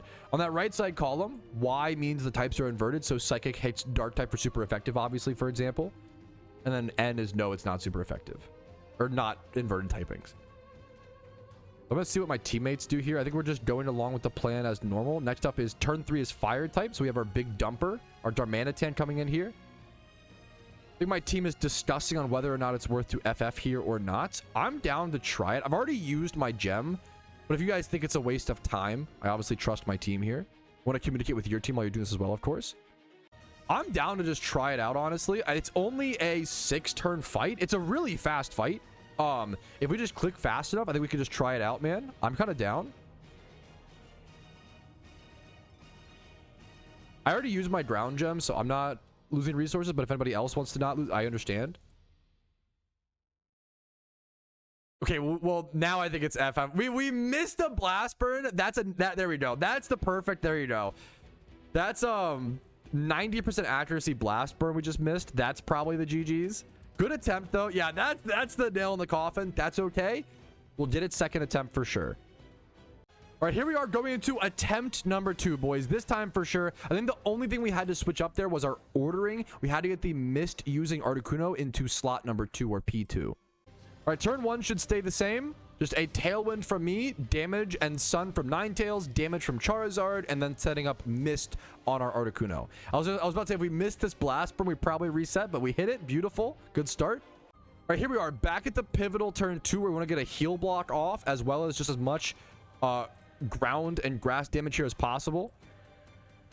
I love Roserade's a great pick here. I don't even know if I have Roserade's a great Pokemon. Great pick here. I wonder if I should have brought my... I might have a Roserade. I might have forgotten Roserade on the Iron Man. I think I have one, but I forgot to... That was a good call. That's a good call, man, from the teammate. Grass gem there. My Earthquake doing 2.8%. I'm not proud of that. With Ground Gem too. If we do not win this run, I'll have to come back with a Rose Raid of my own. But for now, we're going to try to get it done, boys. For now, we're going to keep pushing through. On turn... So we have Shaymin at 78% HP heading into turn 3. Is that enough for the current strats? All right, next up, turn 3. Following the order, we're going back into Big Dumper. Darmanitan coming in. All right, Flare Blitz coming out. Just hoping to do enough damage here. Here comes an Eruption from our Typhlosion. That does 6% damage. Beautiful, beautiful job from the teammates. We got I bet you all these Flare Blitzes do 6%. Darmanitan's a demon. This thing is like the most insane raid. It always does more damage than you would expect every single time I've ever seen it. There's the Synthesis, but we heal blocked it on the previous turn, so we should be dodging that, thankfully. Beautiful. Another Flare Blitz from our backup Darmanitan. 6%, 6%. And then the third Darmanitan, show us that 6%. 6 more percent coming in nice and handy. Next up, just follow along the strict guide. Next up is turn 4, so ground/grass. I'm bringing out my Earthquaking Garchomp. And from what I've been told, at this point in the fight, I couldn't even tell you why, Earthquake is now 4 times effective, or all ground type attacks are 4 times effective. So go ahead and abuse that in these later turns where you can. 1 Earthquake for my Garchomp coming up. Shaymin now down to 54% HP. This is the start of turn 4, I believe. Yep, start of turn 4. All of our Earthquakers coming in. All right, all those Earthquakes came out and slapped Shaymin up, and now it's transformed into Sky Form Shaymin, now at 36% HP. We're heading into turn 5 here in a quick sec, which, referring back to the guide, will put us at a backup Tailwind user, as well as our Fire and Ice types coming in here. Icy Wind from our Choice Scarf Vanillix, also very, very important here. All right, here's our turn 5 once again. Should be pretty simple. Icicle Spear from my Cloyster, Tailwind from our Murkrow, Icy Wind from the Vanillix, and then whatever strong fire type attack, Flare Blitz on the Entei. All right, Tailwind comes out. Icy Wind comes out. Beautiful. We do see a Defiant proc on the Braviary, but it shouldn't matter, hopefully. We lower the Shaymin speed, get that speed control back. The Braviary is still slow. That's important. Shaymin goes for its own Tailwind. We should be faster, though, with the double speed control, Icy Wind and Tailwind. Flare Blitz from our Entei doing 6%. Huge Entei damage. Cloyster, come on, show me some good. Cloyster doing 5.9. I'll take it. Basically cap damage. Beautiful, beautiful, beautiful. 6% is cap, of course. Shaymin now protects itself. It should be down to, let's see, down to 21.5% HP. We're coming down to our last Mons. Do we have enough? Hopefully. And then here is our final turn of the Shaymin fight. Earth Power coming in from our Levitate Flygon. And if you're rocking the Superior, you should have like heavy duty boots or something. It should be fine, I think. There we go. We outspeed. We hit the Shaymin. It still works. It all works perfectly. Beautiful, beautiful, beautiful. 4.2. Let's see. Earth Power did 6. Oh, it's gonna be close. Wait a minute. Earth Power doing 6%. Okay, that was close. That was close. One of our Flygons had to use EQ. It didn't. I don't think it had E power, and it did 4.2. Had me a little scared there for a sec, but we got it, boys. Shaymin defeated on the Ironman account. I hope this helped some of you out there do your own Shaymin fights. If it did, like the video. If not, leave a comment calling me stinky. Subscribe to the videos if you find them helpful or entertaining or good background content while you play PokeMMO yourself. And I hope you just enjoyed today. I hope you enjoy the event so far. I've really enjoyed it, honestly. It was a rough start, to be honest with you, but I've loved it since the like day 2 changes. Have a great day. Good luck in your event, and good luck on your Shaymin catch. Be the first one to get the shiny in PokeMMO, please. Alrighty, fellas, it is time. The Shaymin catch on the Ironman account. I can just about promise you less than 50 Ironman accounts, maybe less than 100. There will be 50 to 100 Ironmen this year that get Shaymin. That's about it. Very, very few people will do this. Very few care enough about this to get this far, and I am one of the few psychos that cares enough about the Ironman game mode to actually go through all of this to get this done. Okay, this is one of the very few Ironman Shaymins that will ever, not ever, but exist for now. Wish me luck on potential. There's no way I get the first ever shiny Shaymin, but if for by some, I will never beat the secret developer allegations if I get a shiny Shaymin. There's no way. But all we can do is go for it on the beat drop. Come on. but it's actually perfect. That was, give me the shiny. That was perfect. That was a perfect beat drop. Give me the first shiny. Give me the first shiny ever. Not shiny. We're bad at the game. That's okay. Shaymin achieved 25 Grasiduas, the Flower Cape, new Vanity. We now have the ability to plant Grasiduas. Let's be very careful with them. We can now change our natures on our legendary Pokemon. It's going to take a while, but that's the fact that we now have the ability to do that is ridiculous. Before it was, however my legendaries rolled, I had to just go with the flow. I can now make so many more Pokemon usable. Also, my Shaymin rolling 31 attack. That's quite good. I'll have to adjust it with more Grasiduas in the future. As an Iron Man, you do not, the worst thing you can do is just use your Grasiduas immediately on your Shaymin. Please keep these and use them and grow them like berries to get the nature herbs and also get infinite Grasiduas. You need like, is it 1,000? You need a ton of Grasiduas to turn your Shaymin into Sky form as well. So I have a lot of Grasidua farming to do in the future, but for now we celebrate because Shaymin has been achieved on an Iron Man account, an account that cannot trade, cannot use the GTL, must EV train, XP train, and do all of their Pokemon and items manually. Fellas, we fucking did it. Thank you, Kenji, for the fireworks support. I was about to say, what now? What do we do now? We just farm swarms or whatever? No. We have something better, guys. We get to reward ourselves and open red envelopes. Oh, gambling time. On an Iron Man, it's not gambling because all we can do is open. So it's actually just using our resources. Wish me luck, fellas. First things first, I'm going to start with the normal reds and then go up to the lucky ones afterwards. If I get an ultra rare, there's no way I do. I'm not even going to, there's no shot. I would love more vanities. Please, more vanities. This is my one chance to ever get them. Hopefully some non-seasonals. Any non-seasonal vanities that aren't do I even have any duplicates? I don't think it's possible. I would be thrilled with. Okay, let's start with the 36 red envelopes. Dragon gem. I'll take gems, honestly. 16 dragon gems. Wait, that's actually good. I don't know if I need that, to be fair, but like I probably could go get it. I don't have that. I actually need that. I probably could have got one in the storyline or whatever, but sure. I'm very happy with these drops so far. XP Charm is amazing. Luxury Ball, sure. Depulse. Fireworks, I'm also very... Wait, is there any other way to get these plates aside from... If you can get these all for free in the storyline, these aren't that good. If this is the only way to get these, this is like actually ridiculous. I really need all these, but I'm pretty sure you can get them from storyline, to be fair. But I still need like way more plates. Anyways. Get them all for free. Okay, that's what I thought. Okay, good heads up. I just repel on accident. Dragon Fang. Do we have that? Wait, is that new?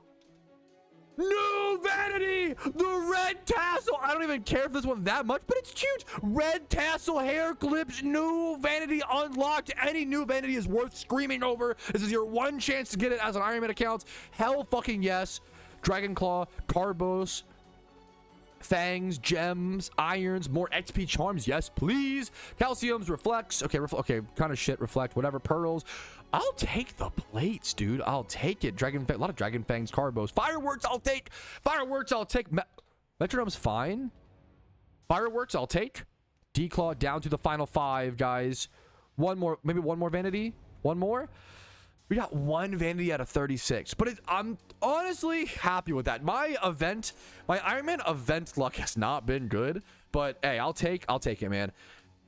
All right, fellas, this is the kit and the caboodle. This is the cats and the dogs. This is the bee's knees. This is the cat's pajamas. This is your mom's special treat before bed. Okay, this is everything. This is the 12 lucky red envelopes. These are the only lucky reds that I will get during the event. I have no plans to grind Abundant Shrine to the point of getting to the 2nd or 3rd Nyan boss. These are the only 12 I will get in the entire year of 2026 on the Iron Man account. Every one of these is precious and has a chance for really powerful charms and really high-end vanities that I only have now and only now to get for the rest of eternity. Let's start opening and stop yapping. Dragon Dance TM, Dragon Fang, Hyper, HP up. Okay, sure. Star Piece.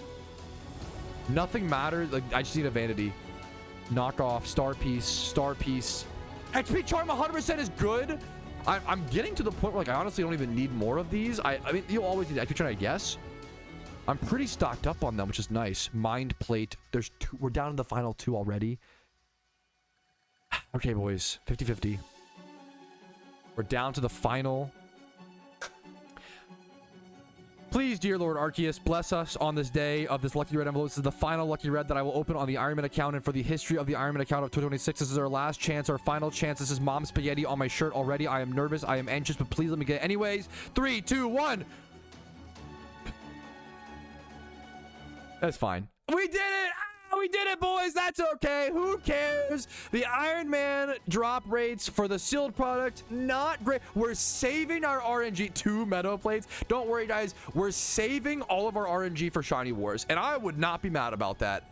We are saving our RNG for Shiny Wars when I will open all of these mysterious balls on an Iron Man account with a very low Shiny rate, hopefully, and also unlock a ton of stuff for the account. We're saving it all for this, boys. The hair clips. Was the red tassels the only thing I got? What? It's okay. It's okay. We do what we can do. Tassels, at least. Yippee. I do like them. They're cute, honestly. They're growing on me. They're growing on me. Definitely not copium. I'll take it, boys. Anything on the Iron Man account, any new vanity is fucking huge, man. We did something today, fellas. We did something today. I'm about to get set up for swarms and stuff, but I gotta take a second to appreciate. Look at this row. Look at all these Pokemon, guys. This row of all of the raid mons plus Shaymin. It looks beautiful, dude. Alrighty, fellas, we are 2 minutes away from a catch event on the Ironman account. But good morning, how are you doing? It is day 14 of the Lunar New Year event. It is the second to final day of the event. Tomorrow is the final day. After that, the event ends at like 6 or 7 a.m. my time zone, making tomorrow effectively the final day of the event for PokeMMO. For me personally, I'm going to be farming swarms like crazy, like a madman. I'm also going to be doing this catch event, this Ralts catch event, which takes place here in about 2 minutes. I'm going to be catching Ralts, Staravia, and Bibarel. I'm going to go ahead and start getting my encounters. Make sure if you come to this event, bring an Arena Trap Pokemon. If you do not bring an Arena Trap Pokemon, you will surely get a Wild Times 3 Ralts Horde, get a Shiny, and you will lose it. Bring an Arena Trap Pokemon. I cannot bring an Arena Trap Pokemon. I don't want to see someone lose a Shiny. It'll break my heart in this event. Bring an Arena Trap Pokemon. This is our chance, fellas. I don't think that many people are going to come to this because it's a non-shiny prize. Let's see if channel 1 channel 1 is full. Oh, channel 1 is actually full. That's okay. Maybe it's more popular than I realized. We'll have to see. But do I have synchronized? I don't even know strats for this event. I have not looked anything up. I'm like rushing to the stream last minute. It's early. It's 10 a.m. It's 9:59 a.m. I will see you guys in 1 minute when the catch event begins, and I'll probably go grab a synchronized Pokemon in a quick sec as well. It's gonna teleport, isn't it? We are the luckiest gamer alive. I will see you guys with our first catch here. All right, the event has begun. I am so late to the event. I was so busy this morning scripting videos that I'm just not prepared. I'm just gonna throw a great ball and hope for the best. I need to actually bring up the Team Synergy website and check out what are the best catching methods for this event, as well as should I be quick balling using synchronized. Not a bad catch, not an amazing catch. We'll take it though as a breeder. All right, 2 huge developments. Number 1, everything in this event is actually quick ballable. So I'm going to be spamming quick balls for the entire event. We're going to be catching a bunch of Pokemon today. Thing number 2 is I'm low on quick balls, so I need to buy more quick balls. Yup, actually, no, I'm not low. I restocked. I'm stupid and I forgot. Okay, Pard. I have my synchronized. I'm very high energy today. I have my synchronized Modest Kadabra. We're heading right back to the event. Okay, we're going to lock in. This is the spot. We're locking in, chat. It's time to quick ball as many Pokemon as possible. Bring an Arena Chat Pokemon as well, guys, in case you get a Shiny in the times 3 Horde.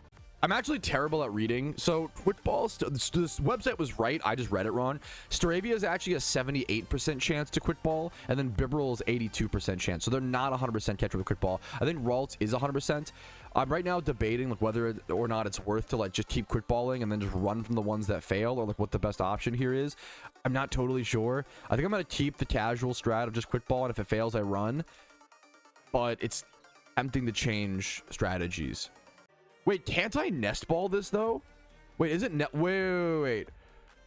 We're 8 minutes into the event and I'm still like trying to figure out the best strats. I'm so late to this. I think you could nest ball this, right? It's level 18. This is like for sure nest ballable, I believe. Would it be same catch rate as quick ball? I think it's at that point it's the same, but you can also do it on turn 2 for the same catch rate, right? I think that's right. Okay, we're adapting on the fly this morning, boys. Nice and early. Man, some interesting catches today for the Ironman account. Nothing like quite worth submitting, but look at these stat placements. This is male too. Like, this is a really good, almost a great delayed, but not quite there.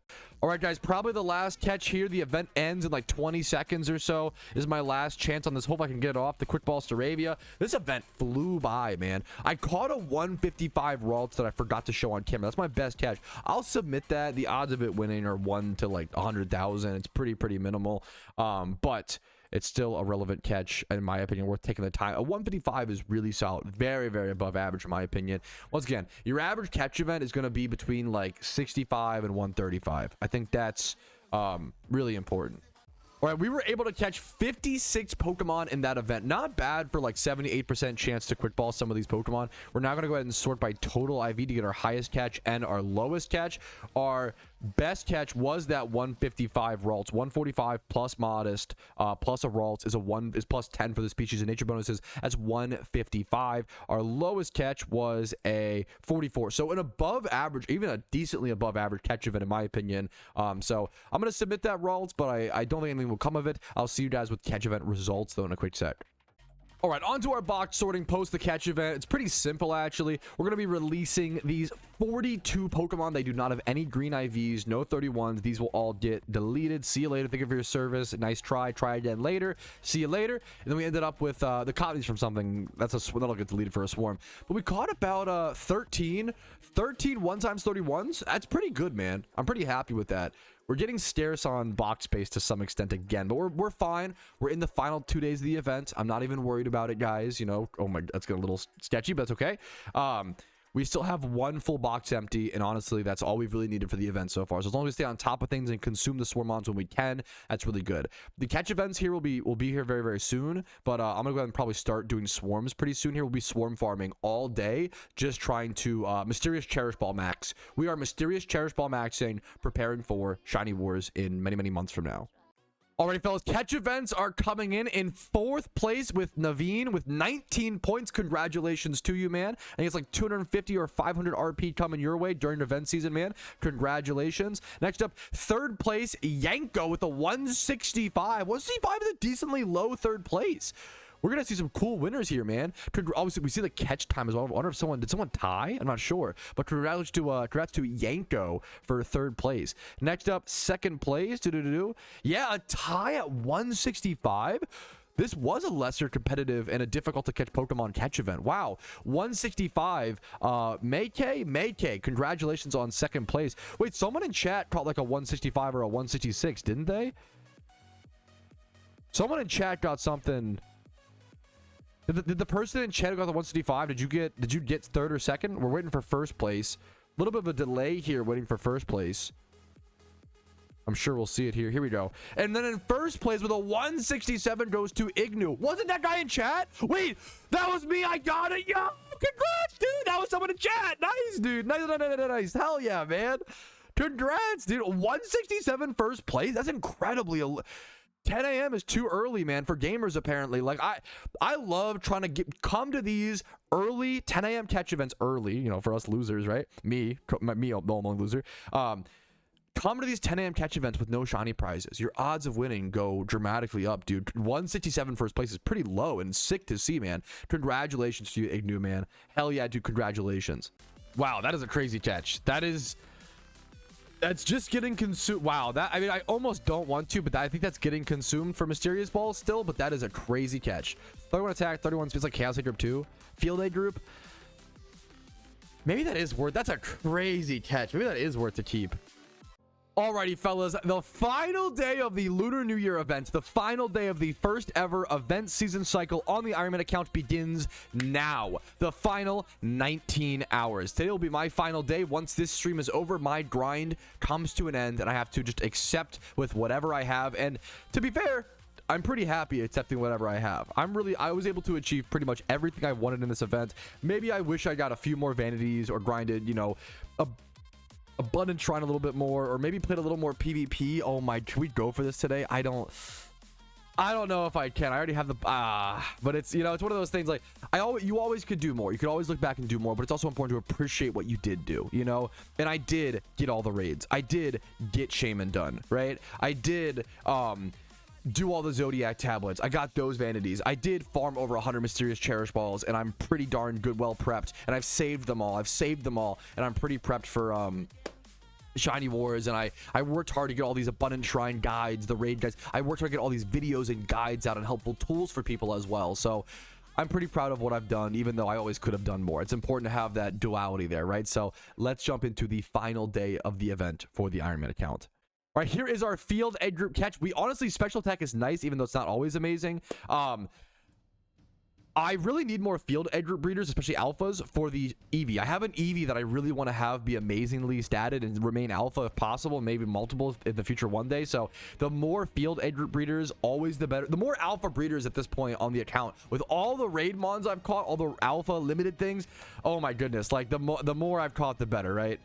All right, we're talking about making a potentially new goal sheet for the Iron Man account. And I don't know if this will just replace the... I won't replace the old one entirely, but I'll probably take the goals that I write down here and then adapt them into the new list, if that makes sense.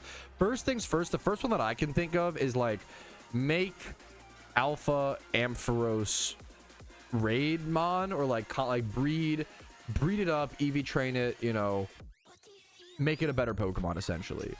That's number one. And then you can even get into things like I want to make this look a little bit better. One sec.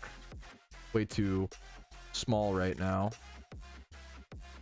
There's a ton of goals I want to integrate and add to my my current Iron Man goal sheet. Another good example, you know, I would love to one day get all of the permanent raids done, but like things like Meloetta and Cresselia don't have a whole lot of use right now. I do need to go for actually, we'll also make Perugly, Alpha Perugly comp, or raid comp. That'll be for the Cresselia raid. And I have to do like Heatran raid is a big priority. Terrakion raid, right? Farm Grasiduas, right? Farm Grasiduas, get the nature herbs for all that. And then you have your Shiny Wars prep. You got your Leppa berry farming. You've got your fossil farming, right? The two other swords. It depends on how... I really want Terrakion. It depends on how valuable or how useful Terrakion and Virizion end up being. I would love... in the long term, I do want to go for Cresselia, Meloetta, Cobalion, Virizion. Right now, I think Terrakion, Heatran's a good starting point. Like, here's just 7 goals off the dome that I need to, you know... do I even need to write down like more gym reruns to get my Pokeyen stack up? Maybe like here, upgrade gym rerun team, you know? I would love to get a better version of my current team. There's so many things. There's so many things we got to work on post the event, fellas. Dude, I'm scared of how many Leppa berries I'm going to need. I calced it wrong. Yeah. I'm scared at how many Leppa berries I'm going to need on the Iron Man account for Shiny Wars. Like, I'm going to need... I'm going to calc the maximum and just try to get that, right?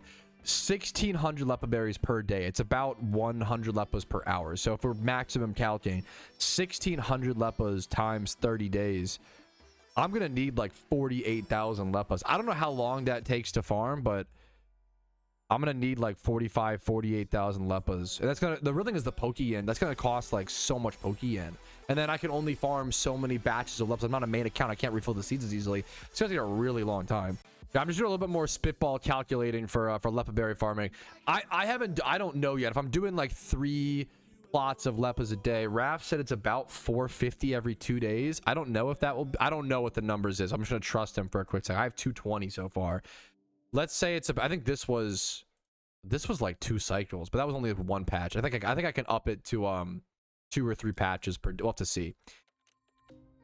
If we calculate at, let's say 400 Leppas every 2 days, I need 40... let's say 45,000 Leppas is what I need, divided by 400 times 2. No, do I have enough time? There's no way it takes me there's no way it will take me 225 days to farm all the Leppas I need. That can't be it. That can't be right. I might need to lock the fuck in and start berry farming this instant, because I don't have that many days until Shiny Wars. If Shiny Wars starts in August, like 6 months, 6 times 30, I can't click for the life of me.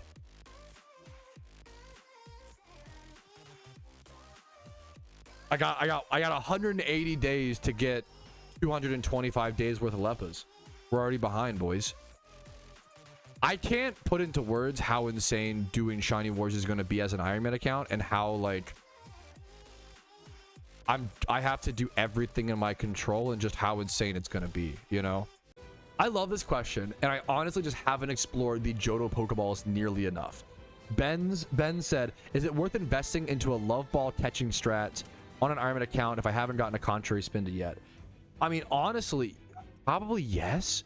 Great. I don't know. I haven't tested, so I just don't know for sure, but in theory, yes. I think that Johto Pokeball strats could be really good on Iron Man accounts, unlike main accounts. Like, but you have to go farm all the apricorns yourself. You have to, you know, pay the Pokeyen. But I think more than any account, I think Johto Pokeball strats are where Iron Man shines. I'm glad you talked about it. All right, fellas, I want to do a checkpoint, a progress checkpoint, and see what we've done so far today. I think I started today at around 107 Cherish Balls. You know what? I'm not going to check yet. I started today at 107 Cherish Balls. I've already turned in a fair bit. I want to go turn it. How much do I have right now? Let's go see my boxes. We have about 40 or something, so more. So let's go turn in all of these, and I'll see you guys with how much we end up with today. Alrighty, fellas, the number I'm about to show you is probably going to be the final Cherish Ball count on the Iron Man account for the event. I know there's 15 hours left, but I need a break. I think I've earned it. I'm excited. Let's see what this number is. We started today at 107. We're at 123. Should I get 2 more? I might try to farm 2 more off camera. We'll see. But 123. My goal was 100, and I was scared I couldn't do that when I had the raids to do, the Zodiac trainers. I had so much content undone, unfinished, and I had like 68 done at the half. I wasn't sure if I could get 100 done, but I was able to get 100 plus more at 123. I'm pretty happy with that. You could always do more, but you've got to appreciate at the end of the day what was achieved and what you did every single day. So that's that. I'll see you guys with the wrap up and more soon.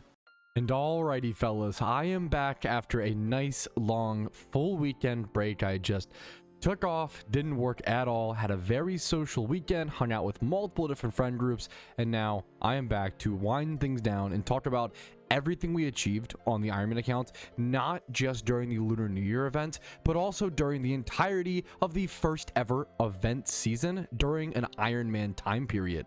It's really going to be hard to put into words just how much we achieved in this episode, and obviously over the entirety of the account. I will be starting recording for the next episode after this episode ends, but that's, once again, I've talked about this series is going to be put on a long timer or hiatus. I don't know what the right word is. It's going to be a lot more inconsistent.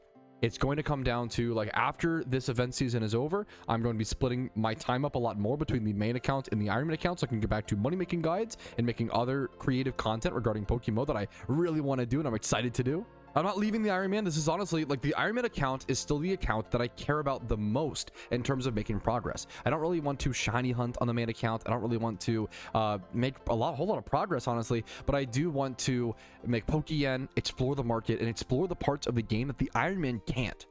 But a lot of the post-event season progress is just going to be your typical average everyday endgame PokeMMO grind, and I don't know if a whole lot of people are going to find that super exciting, because a lot of times it's not super exciting. Sometimes there are those exciting moments, and I'm excited to clip those together into a progress episode, but it's not going to be enough to be a weekly thing or even a bi-weekly thing. It'll just be whenever I have enough footage, whenever enough moments happened, and I conquer enough goals to be able to put something out to you guys. I don't want to ever waste your time or just pump out a weekly video just because I can. A lot of my time and energy from this point forward is going to be preparing for Shiny Wars, and that's what a lot of my energy was put into in this episode, with farming all of those mysterious Cherish Balls. Let's go ahead and talk about the goals achieved in this episode, the final episode of the event season, as well as the final episode of the Lunar New Year event. Yes, I was able to get all 12 raids done, but not only that, I was able to get every raid done in the PokeMMO temporary time, all the temporaries. I haven't done, obviously, Terrakion, Virizion, but, like, I was able to do all of the event raids for the entire event season. That's right, all of the Halloween raids, all of the Christmas raids, and all of the Lunar New Year ones, including the limited time pop-up ones like that Alpha Articuno, which was one of the hardest raids to kind of overcome and really learn in the middle of the event, where we didn't know what the strategy was, and having to have those Pokemon prepared. That was a really tough one. We were able to get every single raid done as an account that cannot trade nor use the GTL. And I mean, I could just sit here rambling about that for many minutes. Like, that is just such a damn big deal. That was one of the most that was the epitome of being at endgame Iron Man, or being at endgame PokeMMO, is being able to do all the raids on this account, and we did it.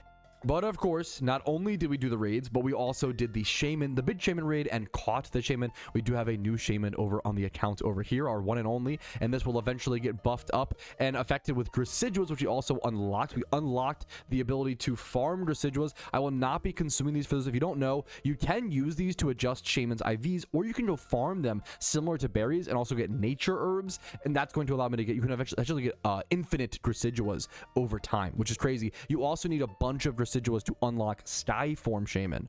So we beat all the raids, unlocked Shaymin, caught our Shaymin, defeated our Shaymin, of course, got the Deciduous, got our hidden ability Excadrill and our Gyarados. I've talked about how important these are, especially the Excadrill. The Gyarados is really cool. I really like Moxie Gyarados. Even like Sheer Force Tauros was another hidden ability access Pokemon that we got, was pretty cool. Like, I don't know if I'll ever want to use Tauros in PvP, but if I ever do, it does seem like Sheer Force is the better ability. So there's a ton of unique Pokemon like that that are just so important for the future of the game that I wouldn't be able to get. Like, I wouldn't be able to get this if I didn't play this event, which is crazy. If you're an Iron Man account and you need a hidden ability access Tauros, you're gonna have to wait until next Lunar New Year event. It's just a really cool thing. Like, I think the limited time stuff is really interesting on these locked self-imposed challenge accounts.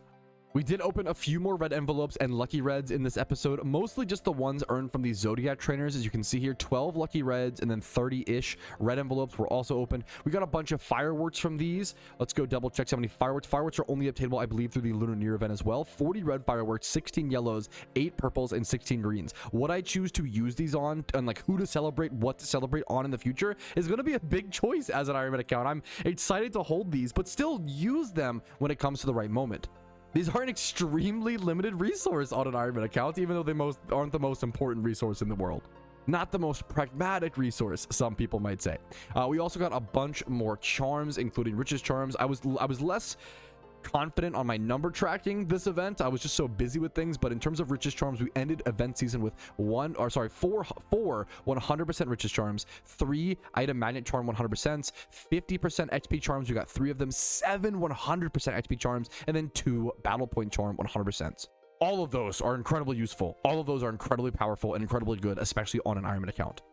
Next up, we touched on it earlier, but I did defeat the Zodiac trainers, and that did unlock us the Festive Lion Mask. I still have to kind of sort through and like see what drip, what final outfit I really want to rock here for the foreseeable future on the Iron Man account. We have so many new things, I'm just not really for sure yet. I have to kind of mix and match and see what works.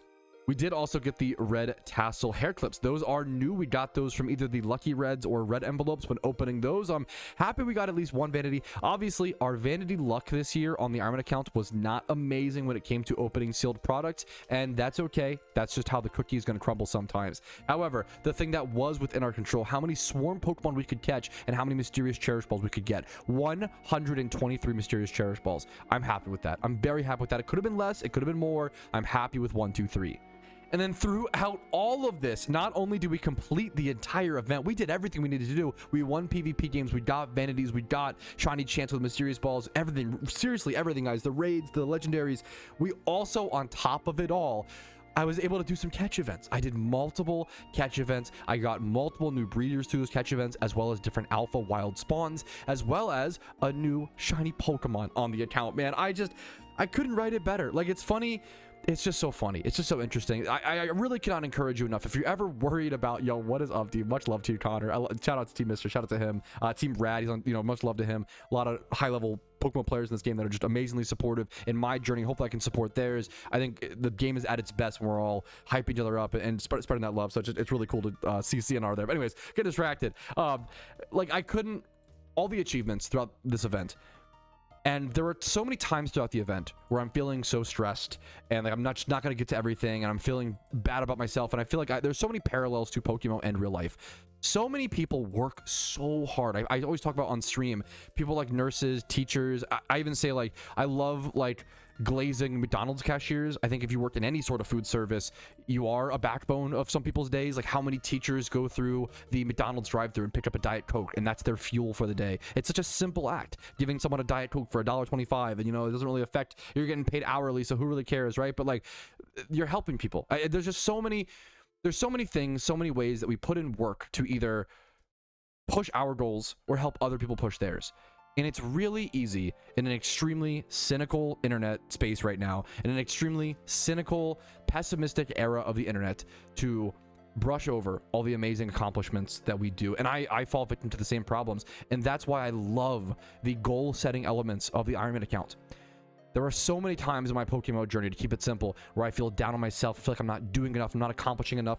But then when I check the goals that I set out for myself and the goals that I achieved, I'm like, dude, Patrouski, what are you beating yourself up for? You're fine. You're doing, not even fine. You're doing good. You're doing good. And if there's just one message that I can send everybody watching the Ironman account, like, you're doing fine to good. You're probably doing better than you realize, you know?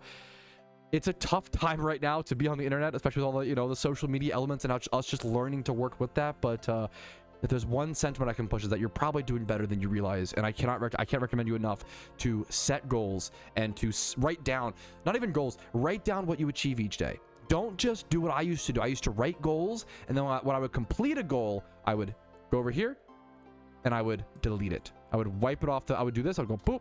And now there's no evidence of that goal ever existing. So I would do the goals, I would make the progress, I would achieve things, and then I would erase, I would just move on to the next thing.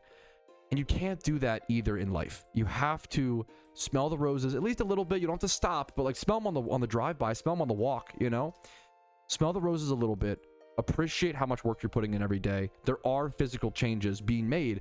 You just have to look for them, whether that's in PokeMMO, whether it's in a different video game, whether it's in real life, whether it's at your job, whether it's in your relationship. Write down the goals you accomplished today and try to, you know, find some creative ones. They are there, I promise you. And I think it helps a lot, and I cannot encourage that enough. This is a lot of rambling. I know this is a lot of rambling for the end of an Ironman episode, and we're all just sitting here in the same spot, but it's an emotional thing, man. This is an account where I spent 1,651 hours of my life playing and logging all of it and showing it to all of you guys, and it's taught me a lot. PokeMMO's taught me a lot. My community's taught me a lot. People who are nice to me have taught me a lot. People who are mean to me have taught me a lot. I feel like I've learned some of the most in my life over the past year or so playing the Ironman account. Not solely because of the Ironman account, obviously. That's a little even bombastic for me, but it's been a crazy ride. And what I'm trying to say is I'm just so lucky and so damn fortunate that some people want to be on that ride with me. And that you guys watch these videos day in and day out, that you find them entertaining, that you find them hopefully helpful, enjoyable, and the hope that I can give you guys that into your life just keeps me going. I cannot thank you enough for watching another episode of the PokeMMO Ironman series. And there is more to come, but it will be a bit more scarce, but it is not over, and I'm excited to show you guys the episodes that do come when they eventually do. I can't think of a better way to end this episode, a better place to do my final outro than the exact bridge where I walked across it the opposite way when starting this series. So for one last time, thank you guys for watching another episode of the PokeMMO Ironman series. I promise you, the yapping will stop soon. If you liked today's episode, make sure to leave a like on it. If you disliked today's episode, make sure to leave a dislike on it and call me Stinky in the comments. Subscribe for daily PokeMMO videos. I will always upload PokeMMO videos every single day, and I also usually stream Monday through Thursday at 12 p.m. ET, even though over the next 2 weeks or so after the recording of this video, I'll be taking a little bit more scattered time off as we're ending a very large event season within Pokemon, the largest one actually ever. My Discord is linked down below if you're interested in that and joining a beautiful community that loves this game, loves to talk about it, and hopefully be kind and answer questions to new players the best they can. If you want to do anything else, if you want to support my content above and beyond, if you have watched the Ironman series up until this point, if it has given you enough hours of entertainment, helpful, positive, uplifting, cringe, comedy, bad jokes, you're sick of hearing my voice, you want to pay me to stop talking, all the links are in the description. YouTube memberships, Twitch Primes, Twitch subs, PayPal, and Venmo donations are greatly appreciated. But most importantly, have a fantastic day, and I will see you guys next time. But for now, peace, Reno. Yo, what's up? Outro Patrouski here. I wanted to take this second to say thank you so much for watching the entire video. It is thanks to people like you I'm able to make the content that I do, as well as everybody whose name is listed here. That's it for me. Have a fantastic day.